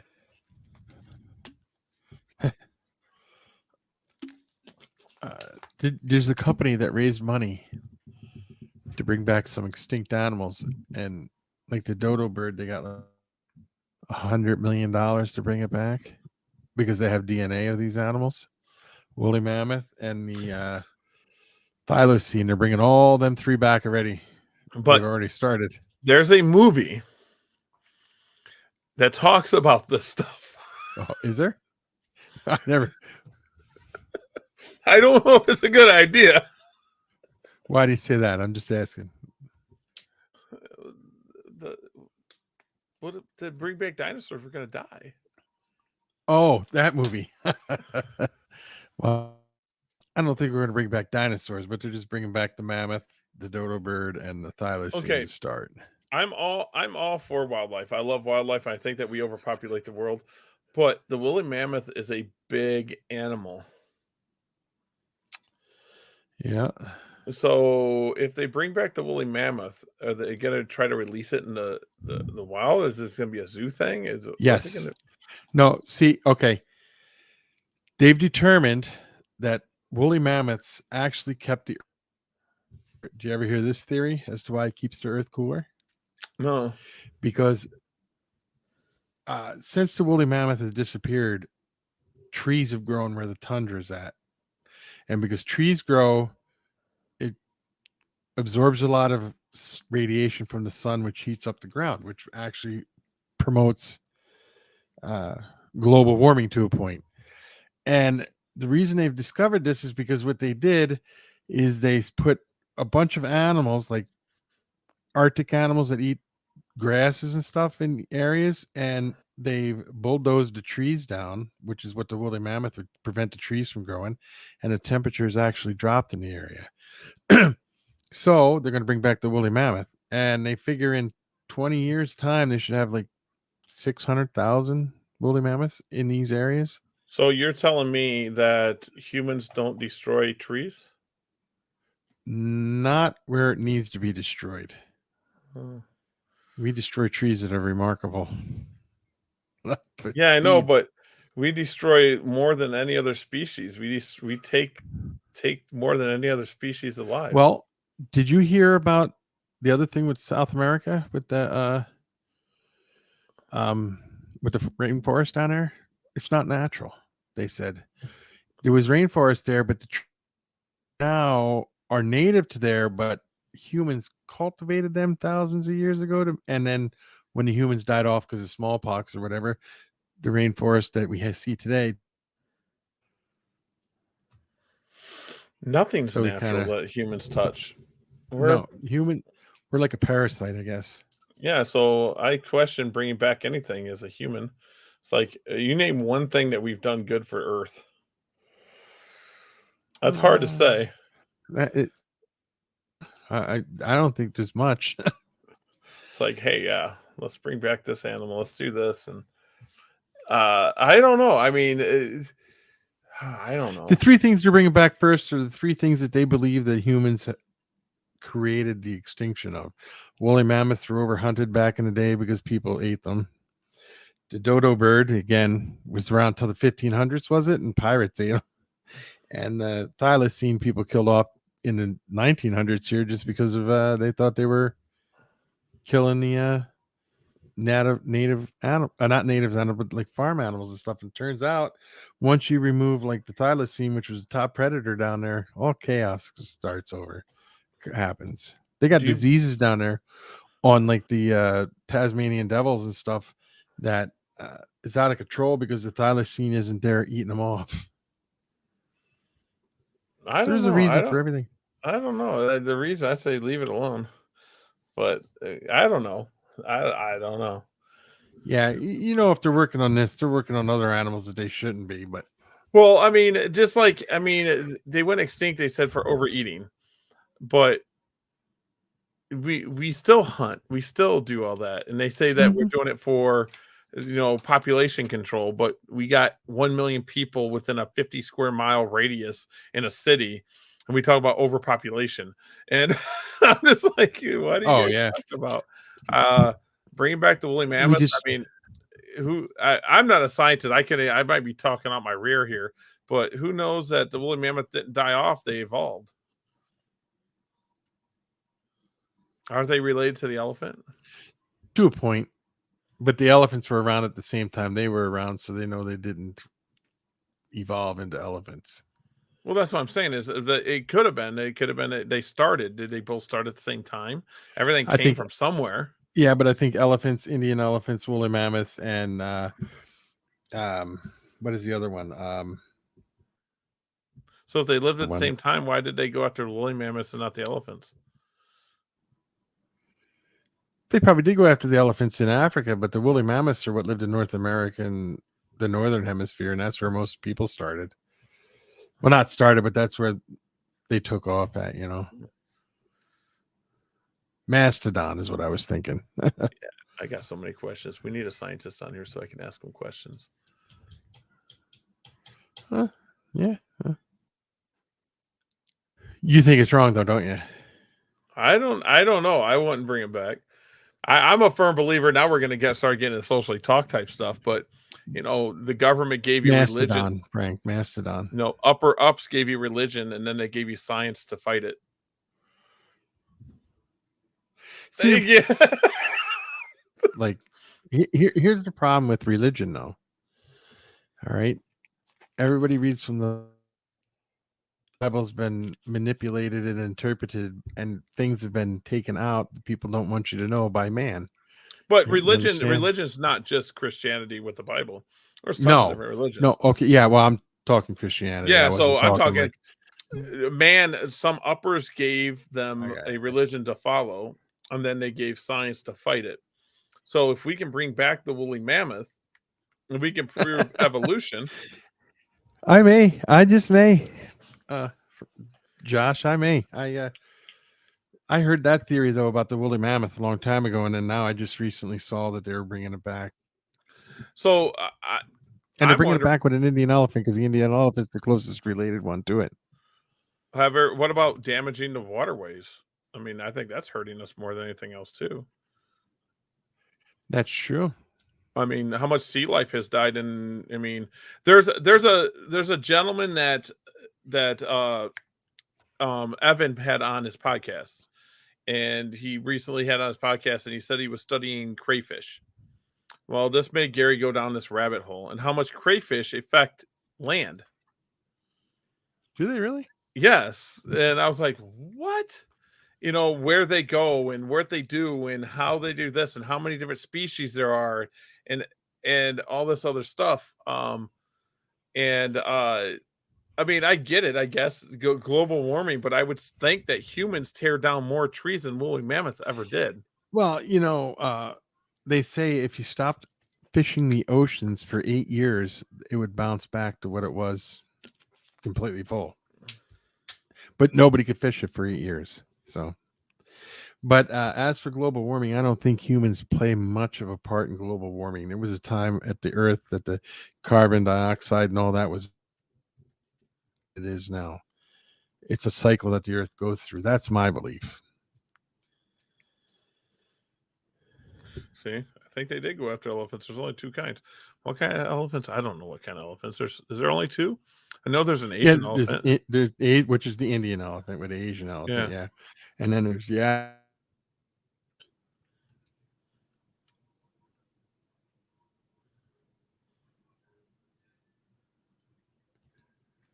dragon thing.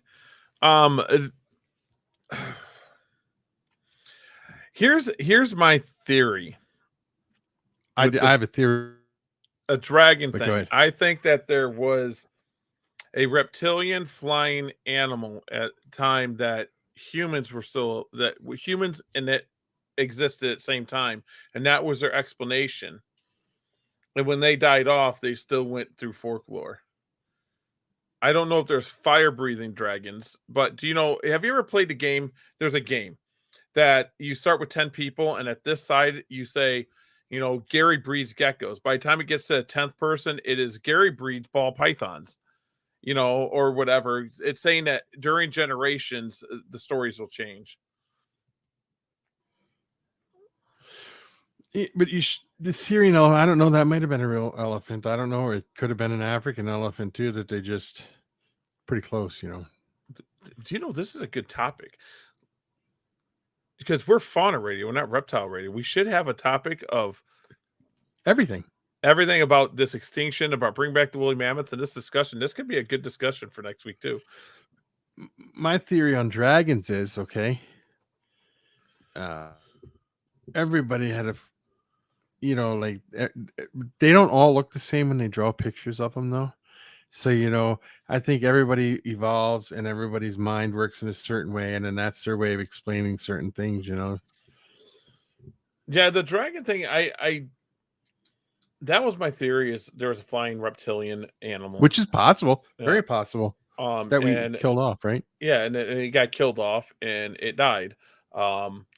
Just like the Loch Ness monster, I mean, you know, the gosh dang, I can't think of the big shark, the megalodon, right? Megalodon. I mean, we know less about our oceans than we do space.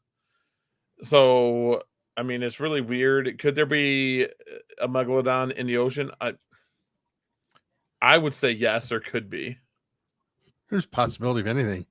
I mean, when they're finding these great white sharks with bite radiuses larger than them, and the great white's what, 16, 17 feet? I mean, yeah, it cuts them in half, right? That's yeah, crazy. So I mean, there's got to be something out there.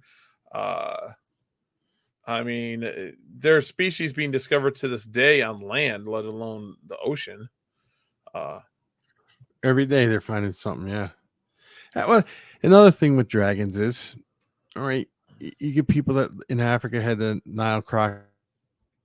How do you know that somebody from there didn't travel to the north and talked about the dragons that live in the rivers down there or something? You know,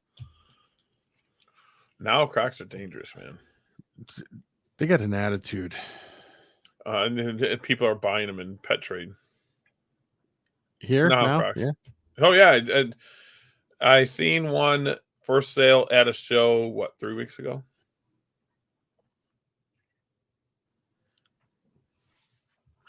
I don't know how much it was. I just seen a picture of it. Megalodon, I'd say no, because different amounts of oxygen amount the millions of years to little food source, showing difficult temps. Yeah, I don't know. I don't know. I'm not a biologist, so I couldn't tell you, but I'm saying that there's something in the ocean that we don't know about. I guarantee that. Oh, there's stuff. The bloop. You heard of the bloop, right? But the oxygen thing plays a big part in everything. Insects back in the day used to be huge because there was more oxygen in the air, and now there's less oxygen, so they have to make themselves a lot smaller. Morphs don't survive in the wild. We as humans took them and so it's like, oh, look at this cool little thing, and put them in a box. It says we're going to breed for that. That's like the morphs. Well, that's like the first corn snake that was albino was discovered by that guy in 1963. He brought it was an albino corn snake, and he bred it, and he took no baby, of course, no. But he was a scientist. He knew he had to breed it down again. He made it then. And then now he went into not now, he's passed away now, but in the late 90s, he went into a reptile show and couldn't albino stuff there actually was. And he said he knew that was because when somebody found it, they just bred for that. That's, it doesn't happen too much in the wild. All morphs is a mutation, which is a genetic flaw that we think is pretty, so we put the animal in a box and we breed for it. Right, Leo? We put animals in boxes for our own pleasure. I love that saying.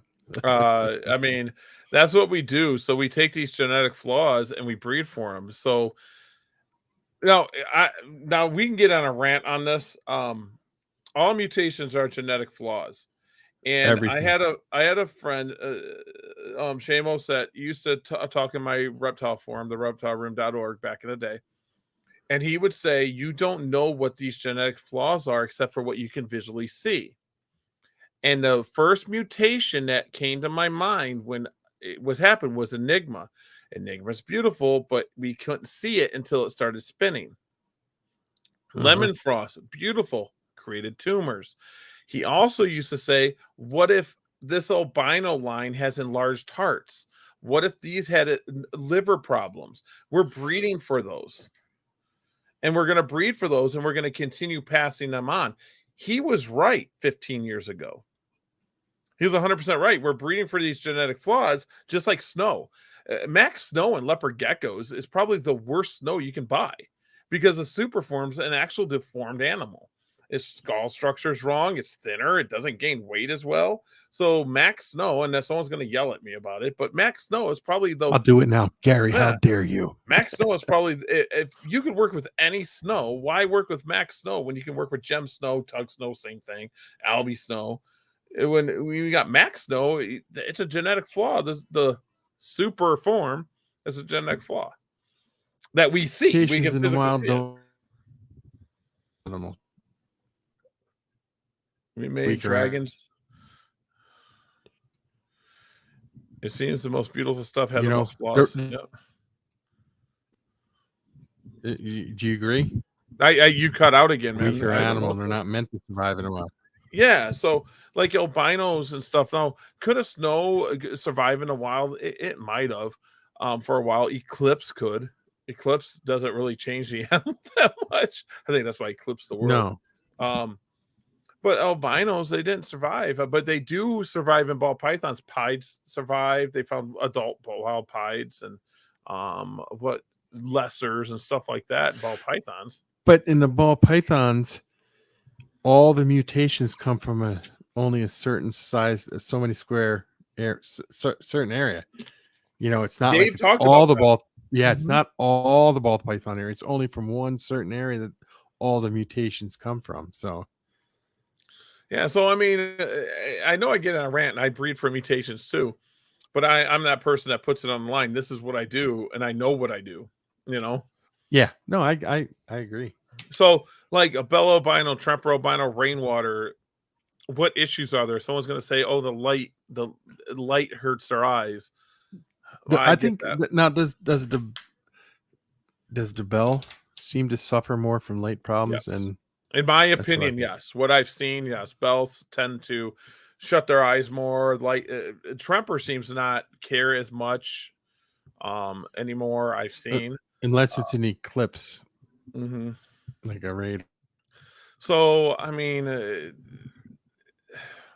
there's so many genetic flaws, but That's what morphs are, is genetic flaws. They're genetic flaws that we breed for because we as humans think they're pretty. And I'm just as bad for it. But at the same time, I'm not going to breed something that's going to, like Super Snow. How many Super Snows you guys see me produce? I just don't. I haven't seen it. I have snow in, I have max snow in my stuff, but my max snow is in my clouded stuff, and I'm trying to breed it out. That could very well be too, Josh. I've never tried it. Frank, I love you, bro, but what no. I think the more they're exposed to light, the more they get. Yeah, I agree. I've seen the same thing that Josh has seen. So the more and more I get an animal out, the more less and less that they close their eyes. I have lighting in my enclosures, and mine don't seem to have much issues. Talking about that, given a leopard gecko UVA and UVB, I think that helps. I have geckos that have UVA, now UVB, and they come out all the time. That can't filter through plastic, though, right? That can't filter through the. No, I have them in caging. You have to have them. I have them in caging. Yeah, I have one gecko in a 55-gallon tank. He my boy. I'll spoil him rotten. Yeah, so I get on these little rants. And that's like putting glass.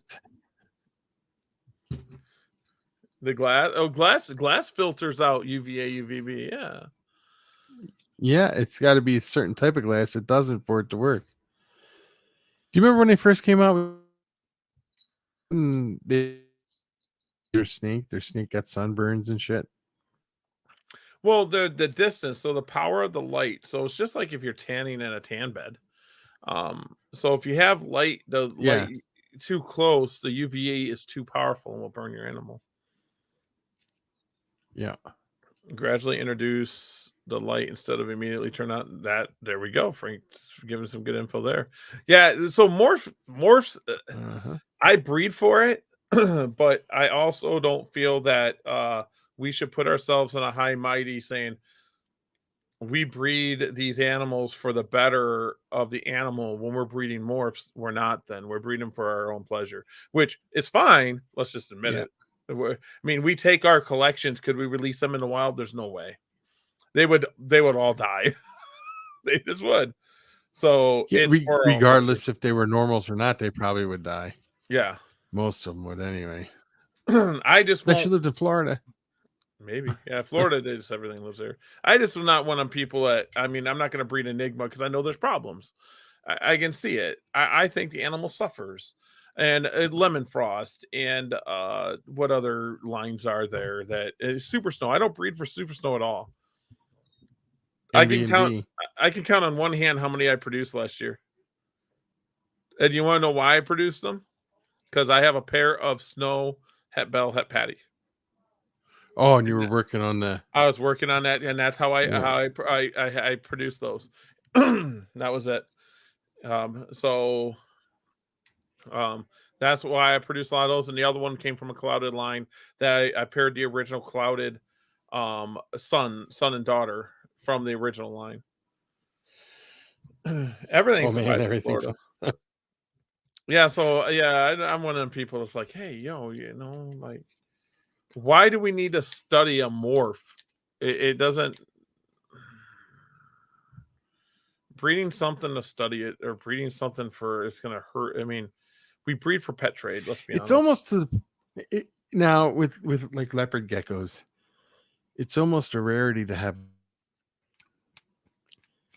What? You cut out again. Almost everything a normal. Oh, normal. It's almost a rarity to have a normal one. Everybody has something that's not normal. You wouldn't normally see in the wild. And to be honest with you, having het free and having a normal is totally two different things. Because a normal leopard gecko it's hard. You just don't see them. A wild type like you would see in the wild. I mean, I think Dave Kaufman had a video of having wild leopard geckos. We don't have those in captivity.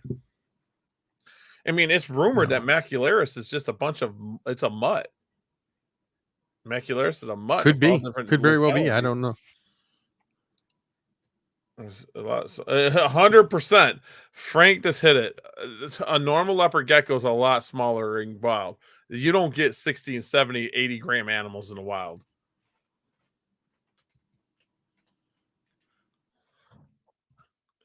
No, it was a fat tail. No, it was fat tails. Fat tails he had in the wild. Oh, it was fat tails. I knew the video. Something. Yeah, it was fat tails. But yeah, in the wild, I guarantee because when leopard geckos were huge. It was 35 grams breed a gecko. You know, he there is a guy out there. I don't remember what his YouTube is. He went to the wild and found them in the wild, but he said they don't all live in the desert. Some live in rocky crops. Some live in the rainforest where it's rainy, and they're just not 100% desert animals like they used to think. 100% they're not desert animals. Let's see. Let's put this up. Let's say, the super snows do very well, but I'm very picky on what I breed. Picky eaters, I do run into that. So far as I know, I have no supers that are fair apart in weight size from my others. It isn't possible. The issue is supers can be, or have they been fixed in some? No, I don't believe it's been fixed. The head structure has actually been x-rayed and showed that they're different. Head structure is different in super snows. It's been proven. Well, that's like some albinos, ball pythons and stuff have small eyes. Yeah. So, my theory is this, and I believe I was kind of talking to Josh in that I did a podcast saying, and you know why I brought this up? It was quality over quantity. Yep, I said that to you too. Remember? Yeah, and I said, well, what's quality? What's quantity? I know people that produce 20 geckos that have terrible health geckos. They breed, they get cool geckos, and their health is really bad. And then I know people that produce hundreds and thousands, not hundreds of thousands, hundreds and thousands that have really good quality. So I think quality. In my opinion, Josh and I had a conversation in a chat, and I said, well, I understood where he's coming from. My thing of quality is to do with health. And then expression is like, I have a better expression tangerine. I have a better expression white and yellow. Expression is color, like quality, it should be health. Mm-hmm. That's my opinion. That's what I would think. Quality to me is a healthy animal that's going to thrive. Frank, they don't believe the crested geckos we have today are pure crested geckos. They think they're a cross between the two geckos from New Caledonia that look a lot like. I can't remember what the other one's called. And I'm going to get into that in a second after we read these here. I've talked to. He wants to do a video on leopard gecko someday. Okay, Dave's good. That would be cool. Dave's great. Where's Adam? I don't know where Adam is. I just want to breed geckos. I talked to Adam earlier today, and it's freezing where he's at. They're going to get to in Maine. Right there. In Maine, it's going to get to 100 below tonight. So that's what? Oh yeah, 100 degrees below zero. Absolutely insane. Adam, that's where Adam lives, right? Does he live in he lives over there somewhere? Yeah. Uh-huh. Stay warm, buddy. Yeah, dude. But I'm a purist when it comes to animals. I have Montanius, I have Macularis, what is Macularis at this point? I have Fasciolatus, and if I can't produce Fasciolatus, I'm not going to breed for him. People that are mixing just to mix to create new morphs of Turkmenicus is kind of killing gene pool. And there's almost going to say, no, they're not. We're not getting any more leopard geckos from the wild. It's not happening. They've cut it off. Just like we're not getting diamond pythons and carpet pythons. Nope. When I was breeding carpet pythons, I was very, very picky about having pure stuff, locality stuff. Mm-hmm. Go find me a central carpet python. Go find me a jungle carpet, but go find me a diamond. There's only like one person I know that I truly trust that says his diamonds are pure, and that's what's his name from Florida there? Tom Crutchfield. And Frank, if I get into lychees, I'll hook you up, bro. I'm thinking about it. I'm actually thinking about it, but yeah, people that Turkmenicus and fasciolatus and breeding them and saying this is, I mean, I'm like, them are subspecies that we need to keep pure. And ready for this, guys? The cipher. I'm not in the cipher for money. Not even a little. I want to clean it. I don't care about the cipher. Miles is gonna laugh his butt off. I don't care. I want the marble eye. That's a dying trait. That's gonna be gone, guys. I got Albie Snow because me and a small group of people have Albie Snow. I don't care what people's feelings is. I can track this back to Albie. So I can save that line. So me and these 5 guys, we have that. I have Ghost to save that line. So I have it pure. I'm not going to shove everything into it. So we have it. Because eventually everything's going to be like Eclipse. Eclipse is going to be in everything. But with the crested gecko, when they first rediscovered the crested gecko, they collected crested geckos, but then people in the hobby went over and grabbed what they thought were crested geckos, and they weren't, and they brought them back, and they all interbred, and there's probably no truly pure crested geckos left here in America, type of thing. I'm not an expert on crested, but I wonder if that has to do with the head size. You ever look at some crested geckos? Yeah. And the crest and all that, some of them are really just massive. And then some aren't. And then even in females are massive. Now, I'm not a crested gecko expert by any term. So, guys, take that with a grain of salt. But I see that in macularis. It takes some of the macularis and my bell line, my males are big. You have exactly, bells, Frank. Oh, yeah. That bell I got from you is a beast. Oh, see, so that, I mean, the interview with Evan did with that scientist says we got to do more studying of what we do, and I mean, that's why I got Cipher, and that's why I'm blessed enough to work with Cipher, because I want to separate the marble eye. That's what I'm aiming for, is the marble eye. Cipher is a side effect. There's a few things I want to try out this. Yeah, we were talking about that. I'll bring that up and see what, because there's people here with Black Knight. Why would you want pure Black Knight right now? Why would any soul in the world want a pure and breed for pure Black Knights with the known issues? Why not outcross it? Seriously, just outcross it and get better lines and work your way back up and have a better line. Because if I have a crossed Black Knight that's dark and black and a pure Black Knight that's dark and black, which one's worth more to you? Yeah, I got what you're saying. So they're both the end result. Yeah. So I'm not putting down pure Black Knight. I'm just saying why is this emphasis of saying it's pure Black Knight? And we know the issues with it, you know? Ooh, sorry. That's my grandson. There's nothing wrong with that. I love it.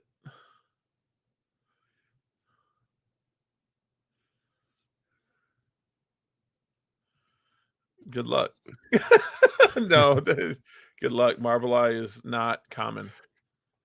I had a marble eye a long time ago. It was like 20-something years ago, though, I think. Yeah, it was marble eye. No, marble eye is recent. It was maybe not. Maybe it's 15 years ago then, right? No. Matt discovered marble eye. Correct me if I'm wrong. If someone knows this answer, 2012. Okay, then no, that wasn't it. No. Uh-uh. So marble eye might have been discovered before that, a little bit before that, but Matt was working with it. Matt was really diligent about making sure his lines. Now, marble eye's in Cipher because John pulled Cipher out of marble eye. That's how it became about. That's good to hear, Emily. That is amazing.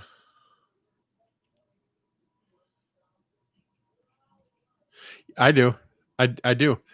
I think there's certain things that have done, like when they would take take the albino Burmese. This is a good one. Well, at least I think it is. When they first came out with the albino Burmese, there was a flaw with the eyes. Like no eyes, real tiny eyes. And I think they tried to push that off as like, oh, this is a new trait, no eyes, but it's kind of weird. But anyway, they had to outcross it and then bring it back so that the eyes don't do that no more. I think some animals do. I think some. I don't know what your opinion is on that. It's all 100% from line breeding. We as humans see something that we want, we breed for it, and then we make excuses for the other flaws that actually hurt the animal so we can get the trait we want. 100%. Gecko boa does have a lot more. Gecko boa does have marble eye, but it wouldn't be. I mean, it's not het for nothing else, but it's still double recessive with a bell in there. Look at the ball pipe. So you would have bell albino in there, so you'd only be able to breed it to bell albino stuff at the same time, which is still fine. Yeah.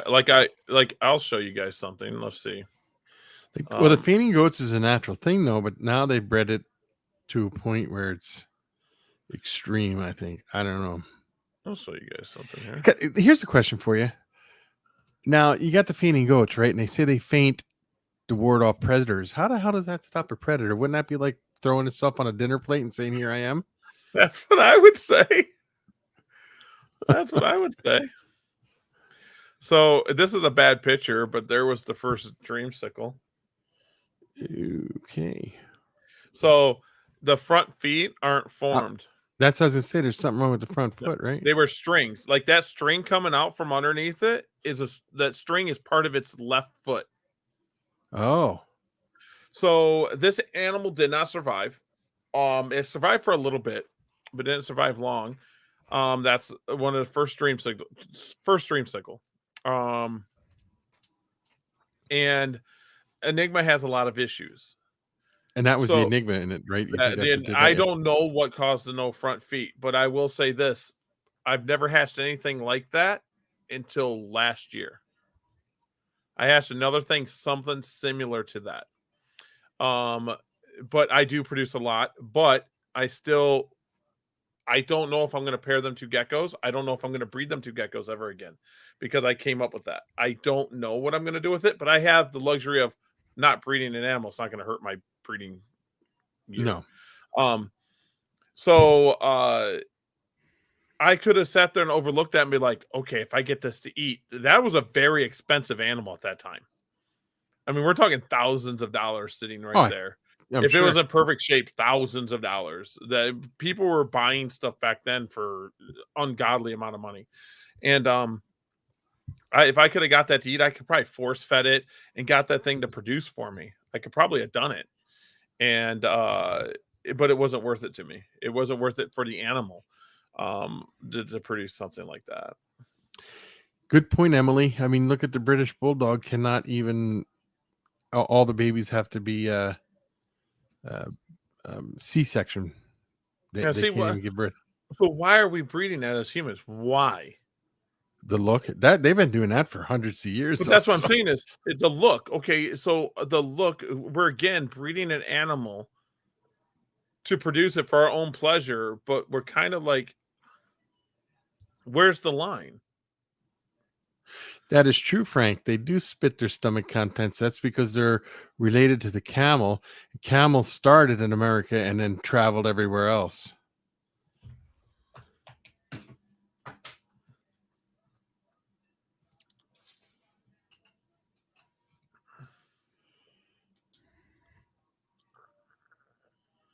That's true too, Emily. I believe we are.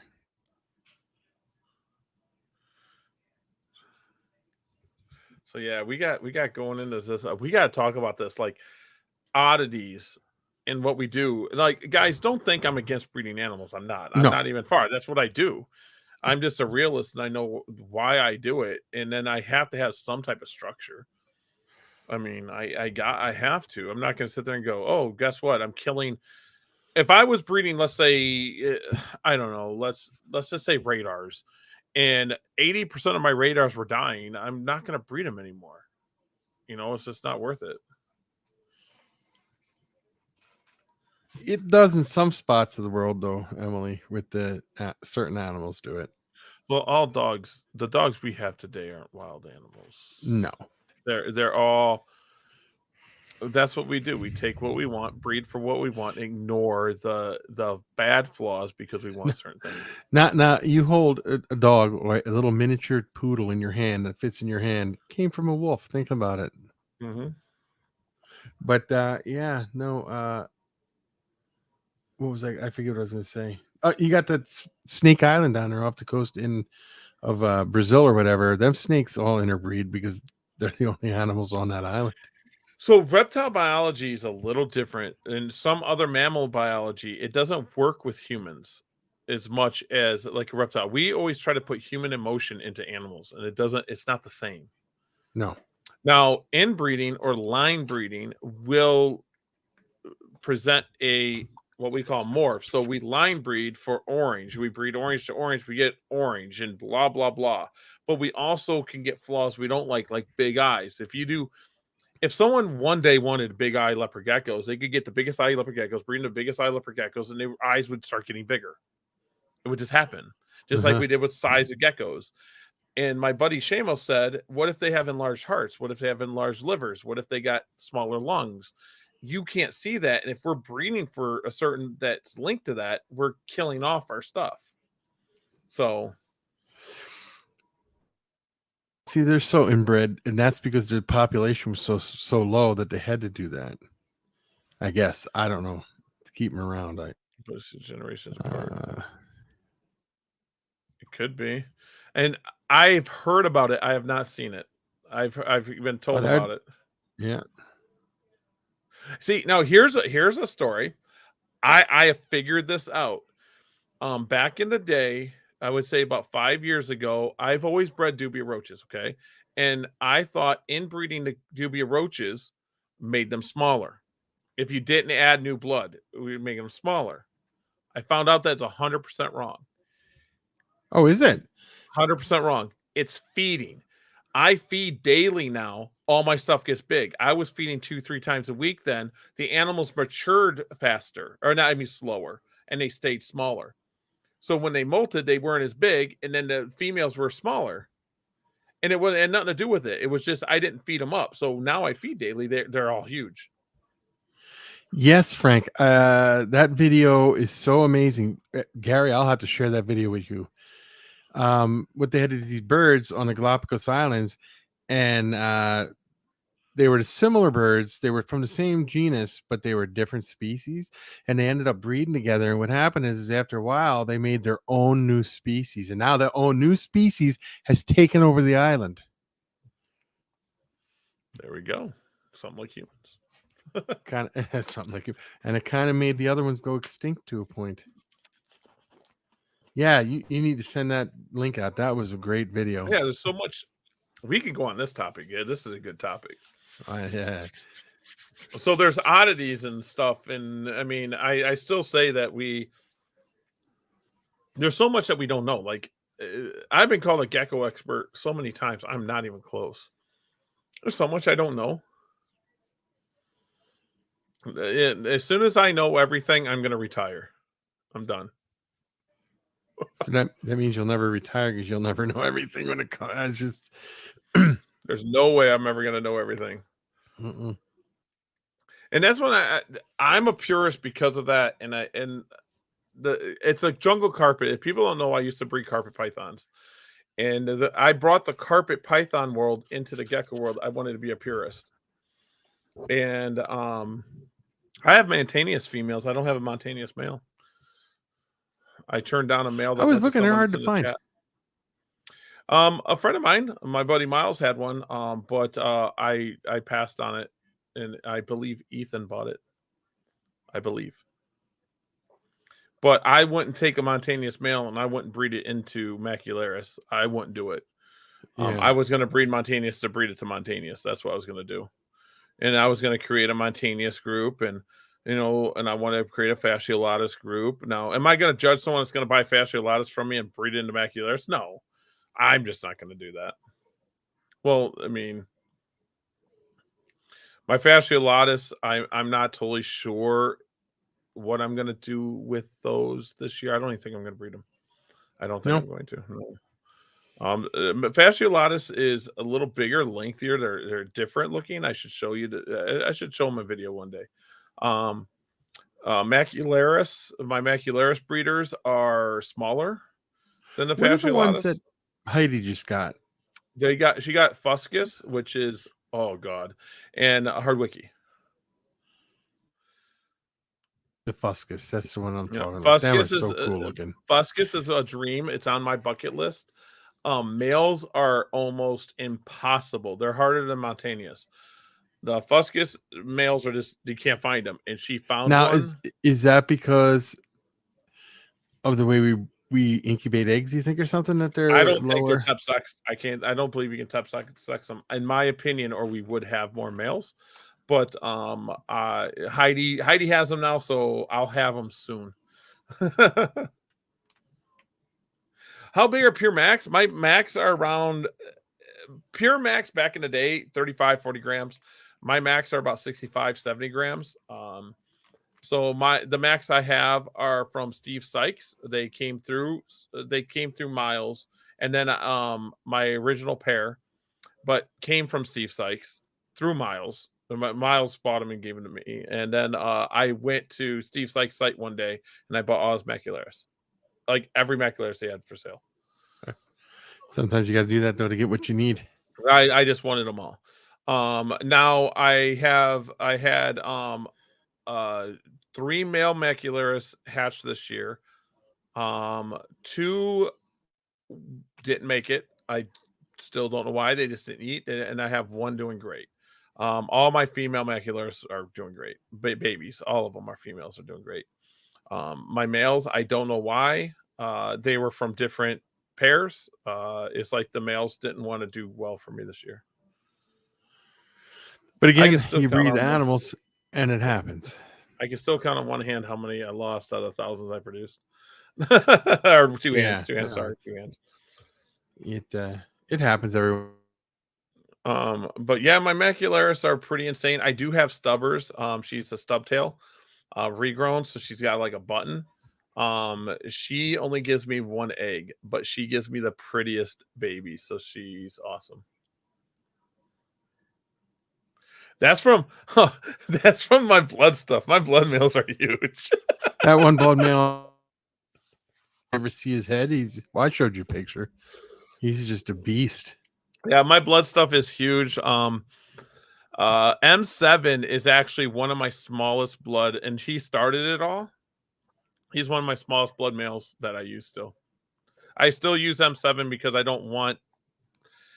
can't call it my line, but he started it. I don't want that to fade away. But he's coming up on 9 years old. So, and then if I take M7 to 7519, she's from M2. They produce me the prettiest stuff. Yeah. Well, I know the stuff I got from you is just amazing animals still. But yeah, this is a good subject. We need to pick a subject like this and really just run with it. Yeah, I mean, people don't like my opinion. Like we had my quick blast, me, Josh, and I think Nikki, we had a little conversation last night, but I don't mind people disagreeing with me. They don't have to agree with me. So if we were to do like an oddity show, would it be an oddities on everything and not just like reptiles? Could be on anything? Any animal. Yeah, we're fun. We're getting everything.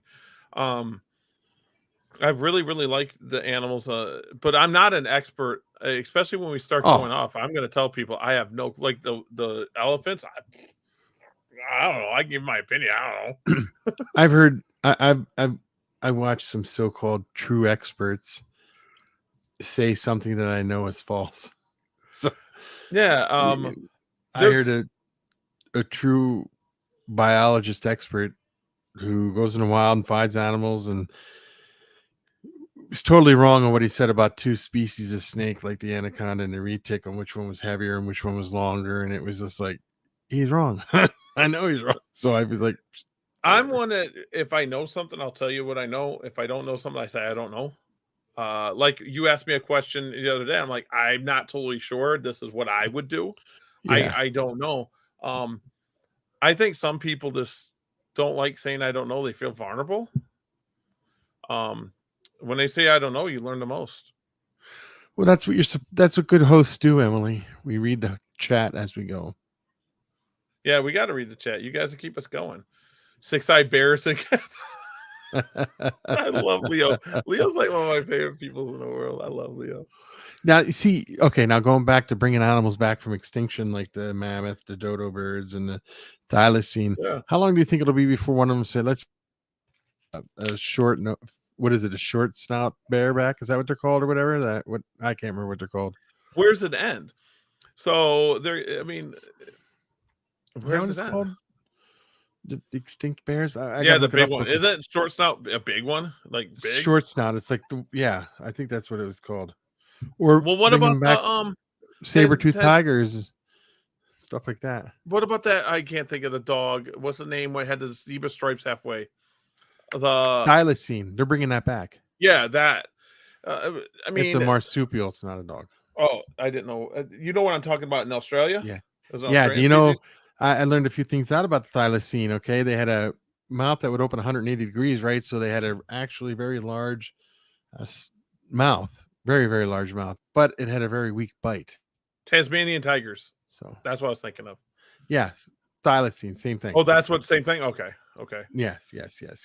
see, I don't know. I don't know. See, I learned Short something. snout bear. That's it. I mean, where's it come? I mean, I know I'm probably gonna get flack for this. I think stuff goes extinct for a reason. Survival of the fittest. There's a reason why crocodilians haven't gone away yet. There's a reason why great whites haven't gone away yet. There's a reason why elephants are still here. Humans don't save things. Humans destroy things. Yeah, if we didn't hunt the elephants, there would be many more of them than there is. And Exactly. same with the rhinos. There would be so many of them you couldn't even. So since the humans feel bad about doing something, now they're going to try to fix it. That rarely goes well. That just rarely goes well. I mean, take that money and cure. I mean, then they cure cancer. We got an overpopulation problem, but we already do. So I don't know. I don't know what the answer is. We hit 8 billion people. That's just that's just so much money. I mean, so much people, so many. Just jeez. I mean, I don't even know what to say.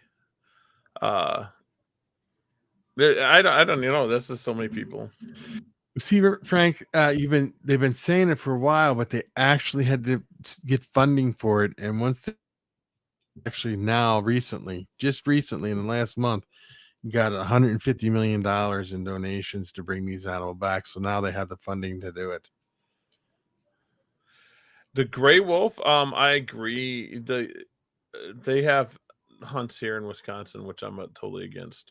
So, I don't get humans. They're like, oh, there's an overpopulation of bear and wolves. Let's hunt those. Now there's an overpopulation of deer.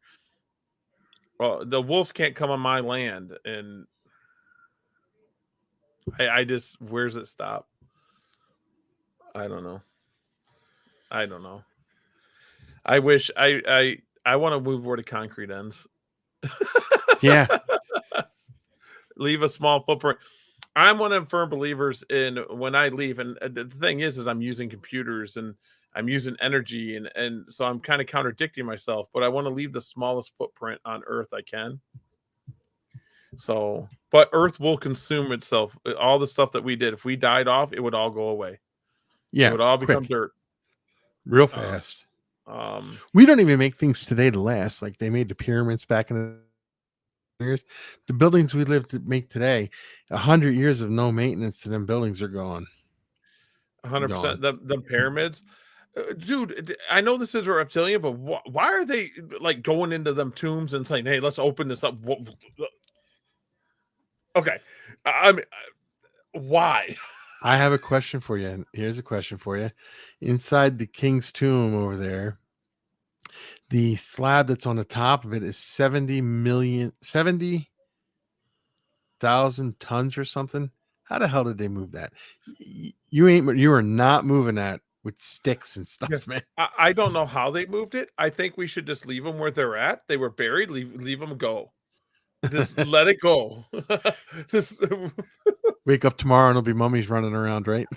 I don't know what's going to happen, but it's just like, why does humans have to find stuff and go, hey, let's dig up here the stuff. Let's figure this out. Why not take that energy and fix something that actually matters? That's like humans do some stupid things, okay? They found a woolly mammoth baby that, okay, they actually ate it. Now, why would they eat it? What? Oh, geez. I don't know. wouldn't. I don't.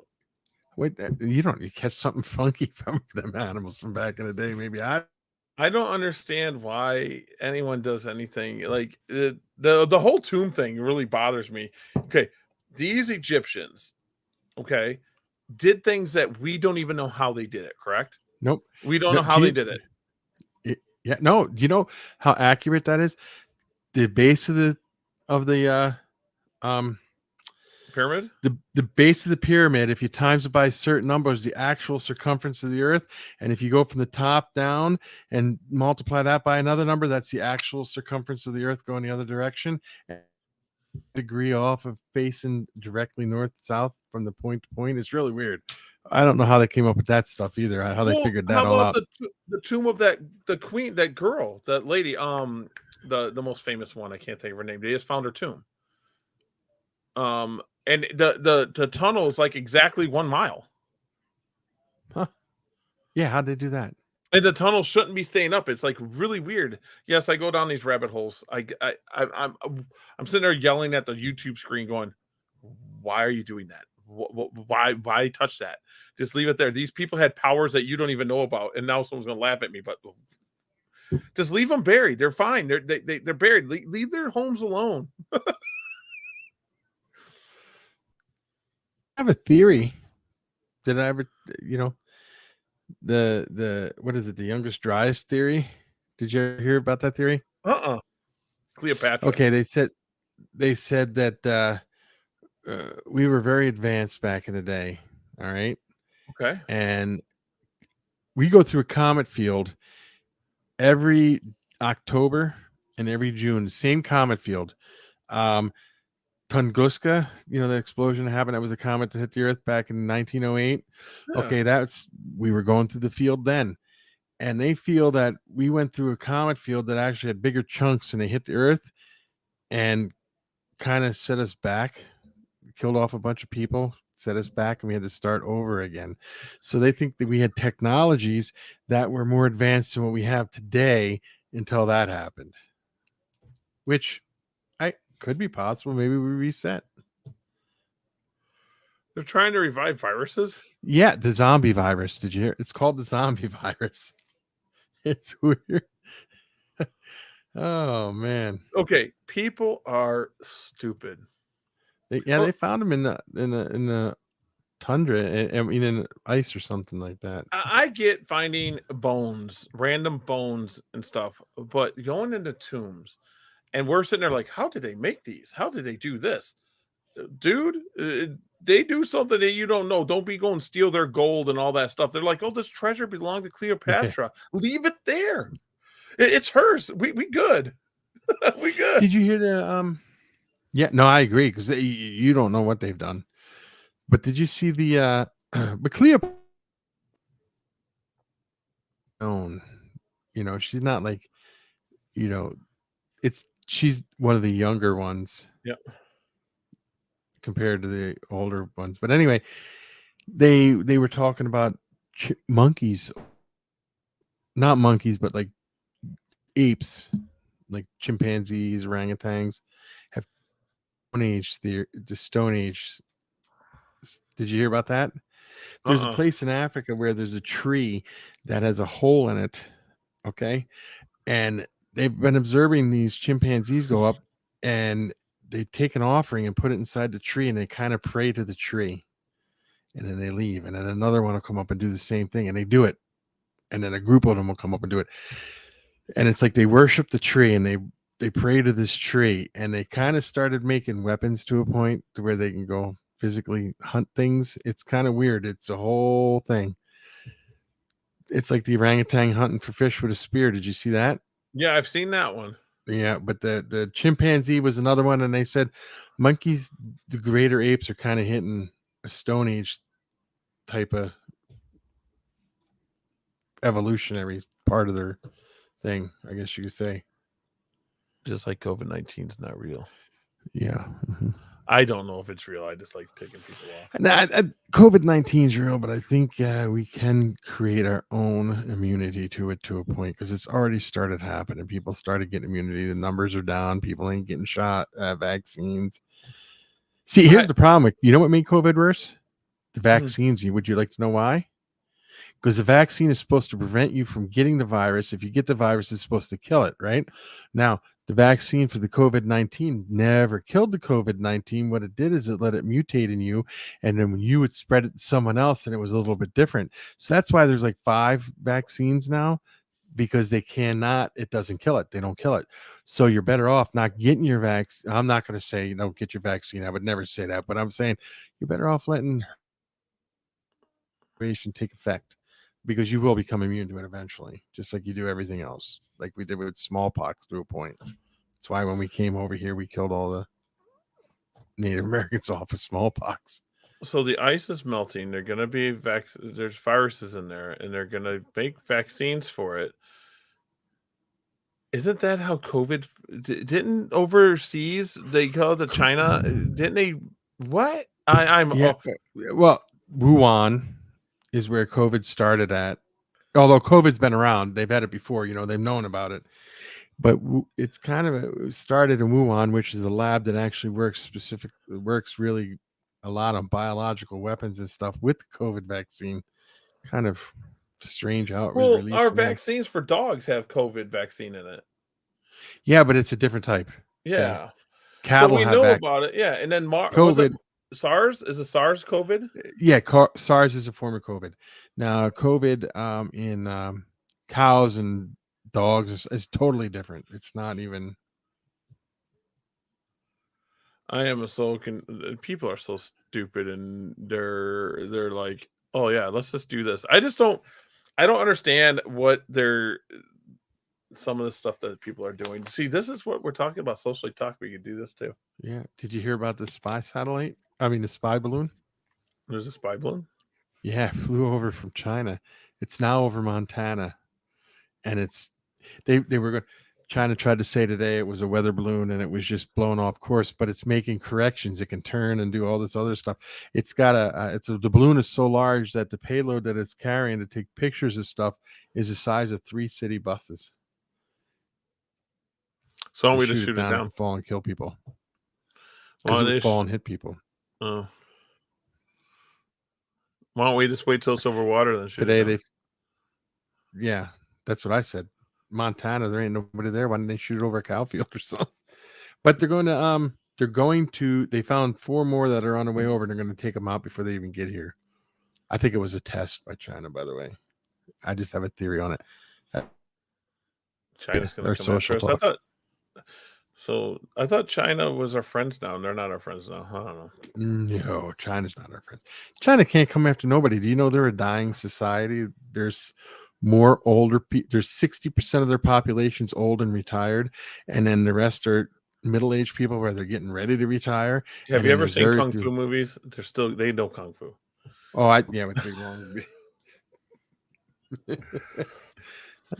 There's a whole list of stuff coming up there. COVID-19. So much stuff. Oh yeah. A Chinese show where it brought. I'm like, so I don't know. War and all that good stuff, and we're digging up Cleopatra. And I'm gonna send you a picture of the Chinese balloon. You got a picture of it? Find one. It's a Chinese spy balloon. Let me see if I can. Chinese spy. Oh, wow. You could look it right up. It'll pop right up. Yeah, it's like already up.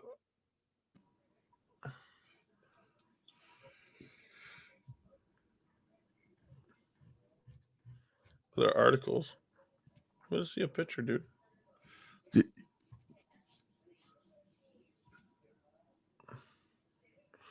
I guess we got Chinese spy balloon, guys. There we go.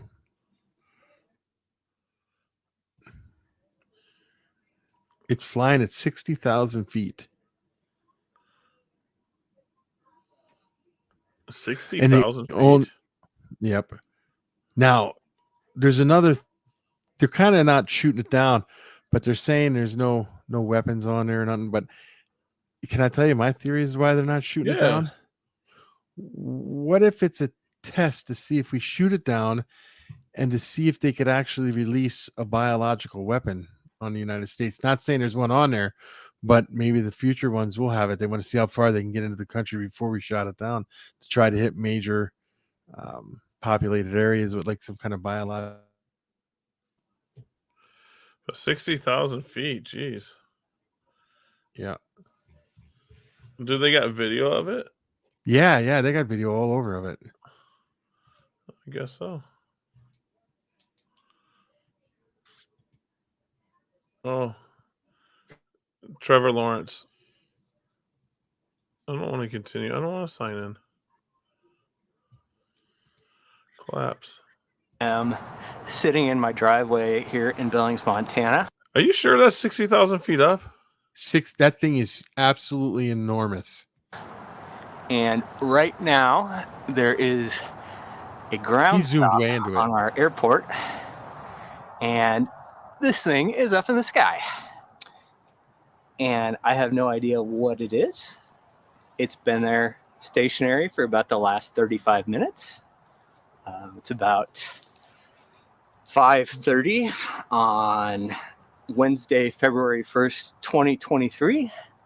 I have no idea what this thing is. I hope it's in focus. I'm shooting at it with about a 500 millimeter lens with a 2x teleconverter on it. So this is at about 1,000 millimeters right now. And for those of you who think this might just be the moon, it is not the moon. The moon is off to my right. I can see it. This is significantly smaller than the moon. Okay. Okay. Interesting. Okay. Very interesting. There's a balloon. Okay. There's a balloon. All right. Okay, China. What do you? That's coming towards us then, Montana. Uh-huh. It's still over Montana though. It hasn't moved. It's just flying in a figure eight thing. So, it's but you know what's in Montana? What? Nuclear missile silos. Just like there is here, all over the place. I got one right out my door. I can walk to it. So if it's a balloon, how's it doing a figure eight? That's what they said. It's a balloon, and China's trying to say it just blew off course, but it can make maneuvers, so it's not flown off course. It's being controlled by somebody. Like the Chinese are controlling it. China admitted it's theirs. So 60,000 feet. How many feet before you're in space? Like 65,000 or something, 70,000 feet, something like that. I don't know. They said the reason they said they got better satellites that could take better pictures than that could ever take. That's why what popped into my head, they're not shooting it down. Could be a test to see if they can deliver biological weapons here. You can go on Google Maps and look at people's shit. I mean, I shouldn't say it that way. We're late. No, I know. All right, guys. But yeah, Google Maps. I mean, I'm so confused. I'm gonna send it's weird. See the stuff I learned from you guys. Yeah, I think our social talk will be a good. Yeah, see, that's what I'm saying to social talk. So let you guys know we're gonna start trying to do another podcast. And my time's coming up where I can actually do more. And we don't know if we're gonna do it video though. We might do it video though, but we're gonna do Podbean also. Yep. Podbean is pretty cool. I like it. And we're just gonna talk about random stuff. Oh yeah. Just random stuff and give our opinions on it. And I know they say don't start podcasts that talk about just anything. Well, we're going to do it. I don't do what other people tell me to do. I'm gonna do it, and then we give opinions. I just hope you guys don't think of us differently if we don't agree with our opinions. I don't care if you don't agree with me. We can still be friends. It doesn't matter. Absolutely. That's the point. Everybody's to disagree. Now, yeah. when you say nuclear storage, you mean nuclear weapons or nuclear? Right out my door here, there's nuclear silos that hold actual nuclear weapons. I can take you to 30 of them in a matter of like 20 minutes. North Dakota, there's nuclear weapons. North Dakota broke away from the 50 United States and became its own country and was able to keep its nuclear weapons, it would probably be like the third most powerful country in the world with nuclear weapons. I could take you out here and show you silos. The other day, me and Andrew were watching them lower a missile in. I had no clue. Say, I didn't know this, and that's only 5 minutes from here. So yeah, 5 minutes. So you want a safe place or a dangerous place then? Well, depends on how you look at it. Okay, if we started a nuclear war, do you want to survive or would you rather die right away? If you want to die right away, I'm in a perfect spot because this will be the first place they hit. Okay, I get okay. Wow. Videos. I have videos on my YouTube channel. Nuclear missile down the highway with military surrounding it, helicopters zigzagging back and forth, all kinds of stuff as they were moving it. You got Area 51 stuff going on near you. Pretty close. Area 51. Let's raid Area 51. Up now, I'm gonna be, I don't want. I look at Area 51 on Google Maps. Area 51 is a decoy. I look at it on Google Maps. Everybody focuses in on Area 51, trying to get pictures of new stuff and seeing how far they could push the envelope, but there's nothing there. It's everywhere else. Well, yeah, it's in your backyard. You got a nuclear thingy right there. I want a Stargate.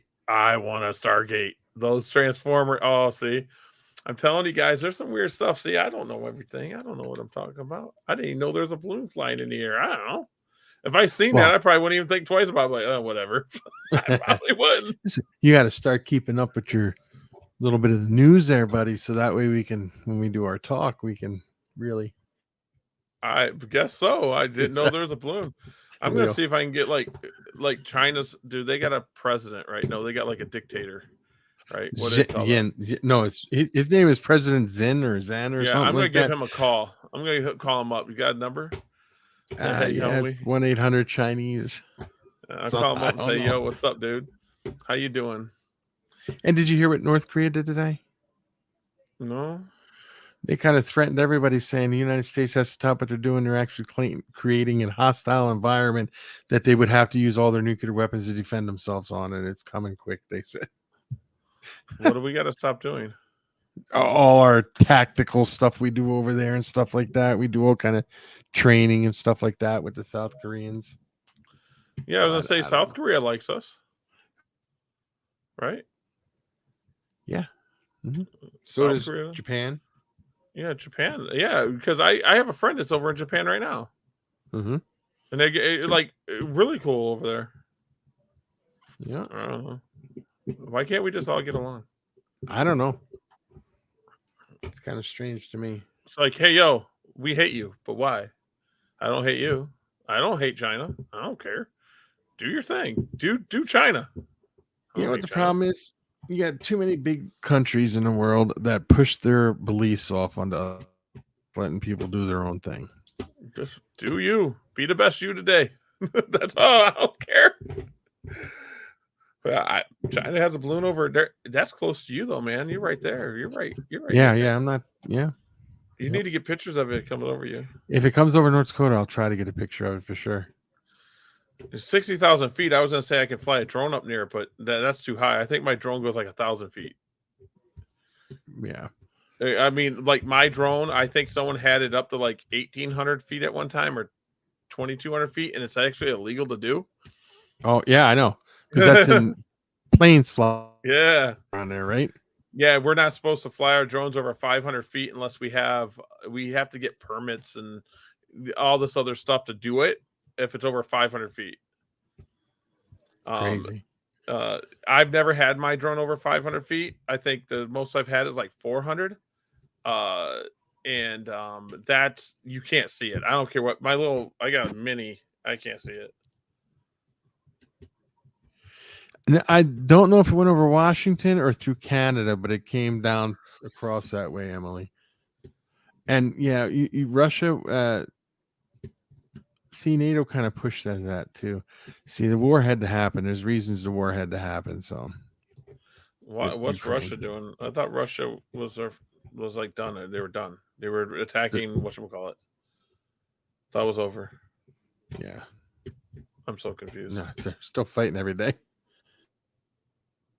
Well, so South Korea, North Korea, Russia, China. Is there like 5 sides, or is it 2 sides? Is it like, oh, they're all on this side and you're all on this side? Or is there like 5 sides? Yeah, but China's kind of, it's like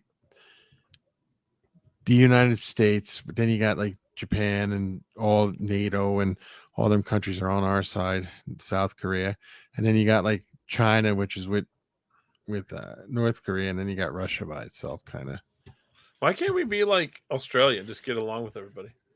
Australia has a problem with China right now.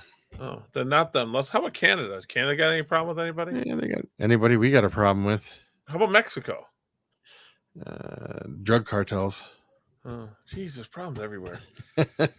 Man. South America? No, they kill people. Where can we go? Well, you got Venezuela, which is really tight with Russia and China, I think. So I don't know. Man, all these problems. Why can't we all just get along, right? Ain't that what Rodney King said? Birds ain't real. No. That's why they sit on power lines, is to charge themselves, man. Did you see the video? Did you see the video of all the birds falling in Mexico? No, there's a video of birds. Oh, wait. Yes, I did. Yes. And they just fell out of the sky. And somebody actually posted on there, all their batteries went dead, or an EMP or something like that. And people actually believe that. It was crazy. I am so lost. There's so many things to keep up with. Oh, yeah. I can't keep up with it all. Like, I didn't know that we were fighting China again. I thought we were... Well, we're not really fighting China, but... I thought Donald Trump fixed that. I thought Donald Trump's our friend now. Donald Trump, never mind. I keep my opinions to myself. I don't care. Do you know what? They're all morons. Okay. All right. Well, here's the deal, right? Donald Trump didn't fix any. All right. I don't think Joe Biden can fix anything either. I'm not that type of people right down the middle. But Trump was an extremist and Biden's on the other side of extremists. Oh, they're all morons. India's been a superpower. They have so many people, for one, and they have a lot of nuclear weapons. They're all aiming at Pakistan, but they have a major superpower over there. They're like the superpower of the third world countries right now, but they're on their way up. Define superpower. In a few months.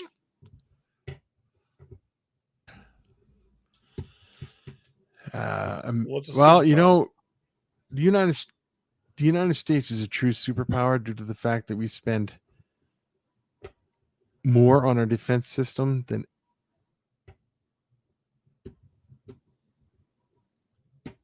why? Do you know what I was talking to I forget who I was talking, maybe one of my employees, and they said that if you took Americans, just Americans, we're armed. We're the third largest militia in the world. You take our military out of it, absolutely, the American military.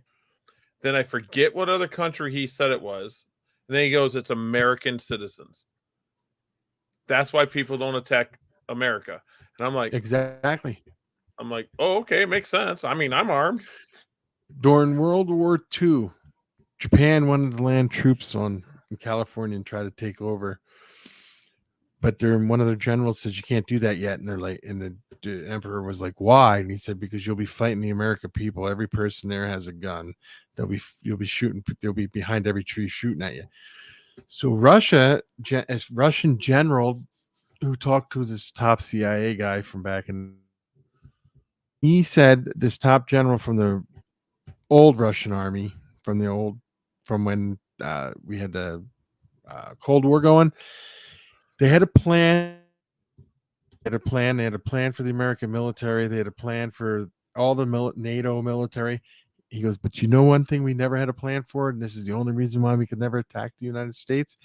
And the CIA guy goes, why? What is it? He goes, it's the American people. They have more guns than almost any army in the world. Yeah, that's what it comes to. That's why I always wondered, why is the nation trying to take our guns?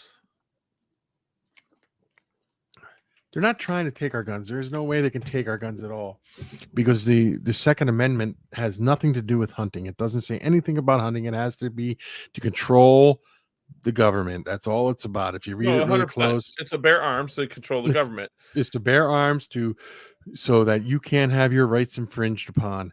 That's all the Second Amendment is. It has nothing to do with hunting at all. So what they're going to try to do, they'll never be able to take guns away. That's never going to happen. But what they're going to try to do is to make it so you can't have a magazine that holds 100 rounds, and you can't have all this other stuff like that. Now they talk, I watch these news stations all the time. It's kind of crazy. They talk about, oh, this shooting happened. It was a semi-automatic gun. Well, my handgun's a semi-automatic gun. They're not realizing you want to know what I tell someone? My boss's boss brought that up, and because he was like, well, you don't need semi-automatic guns and they kill people.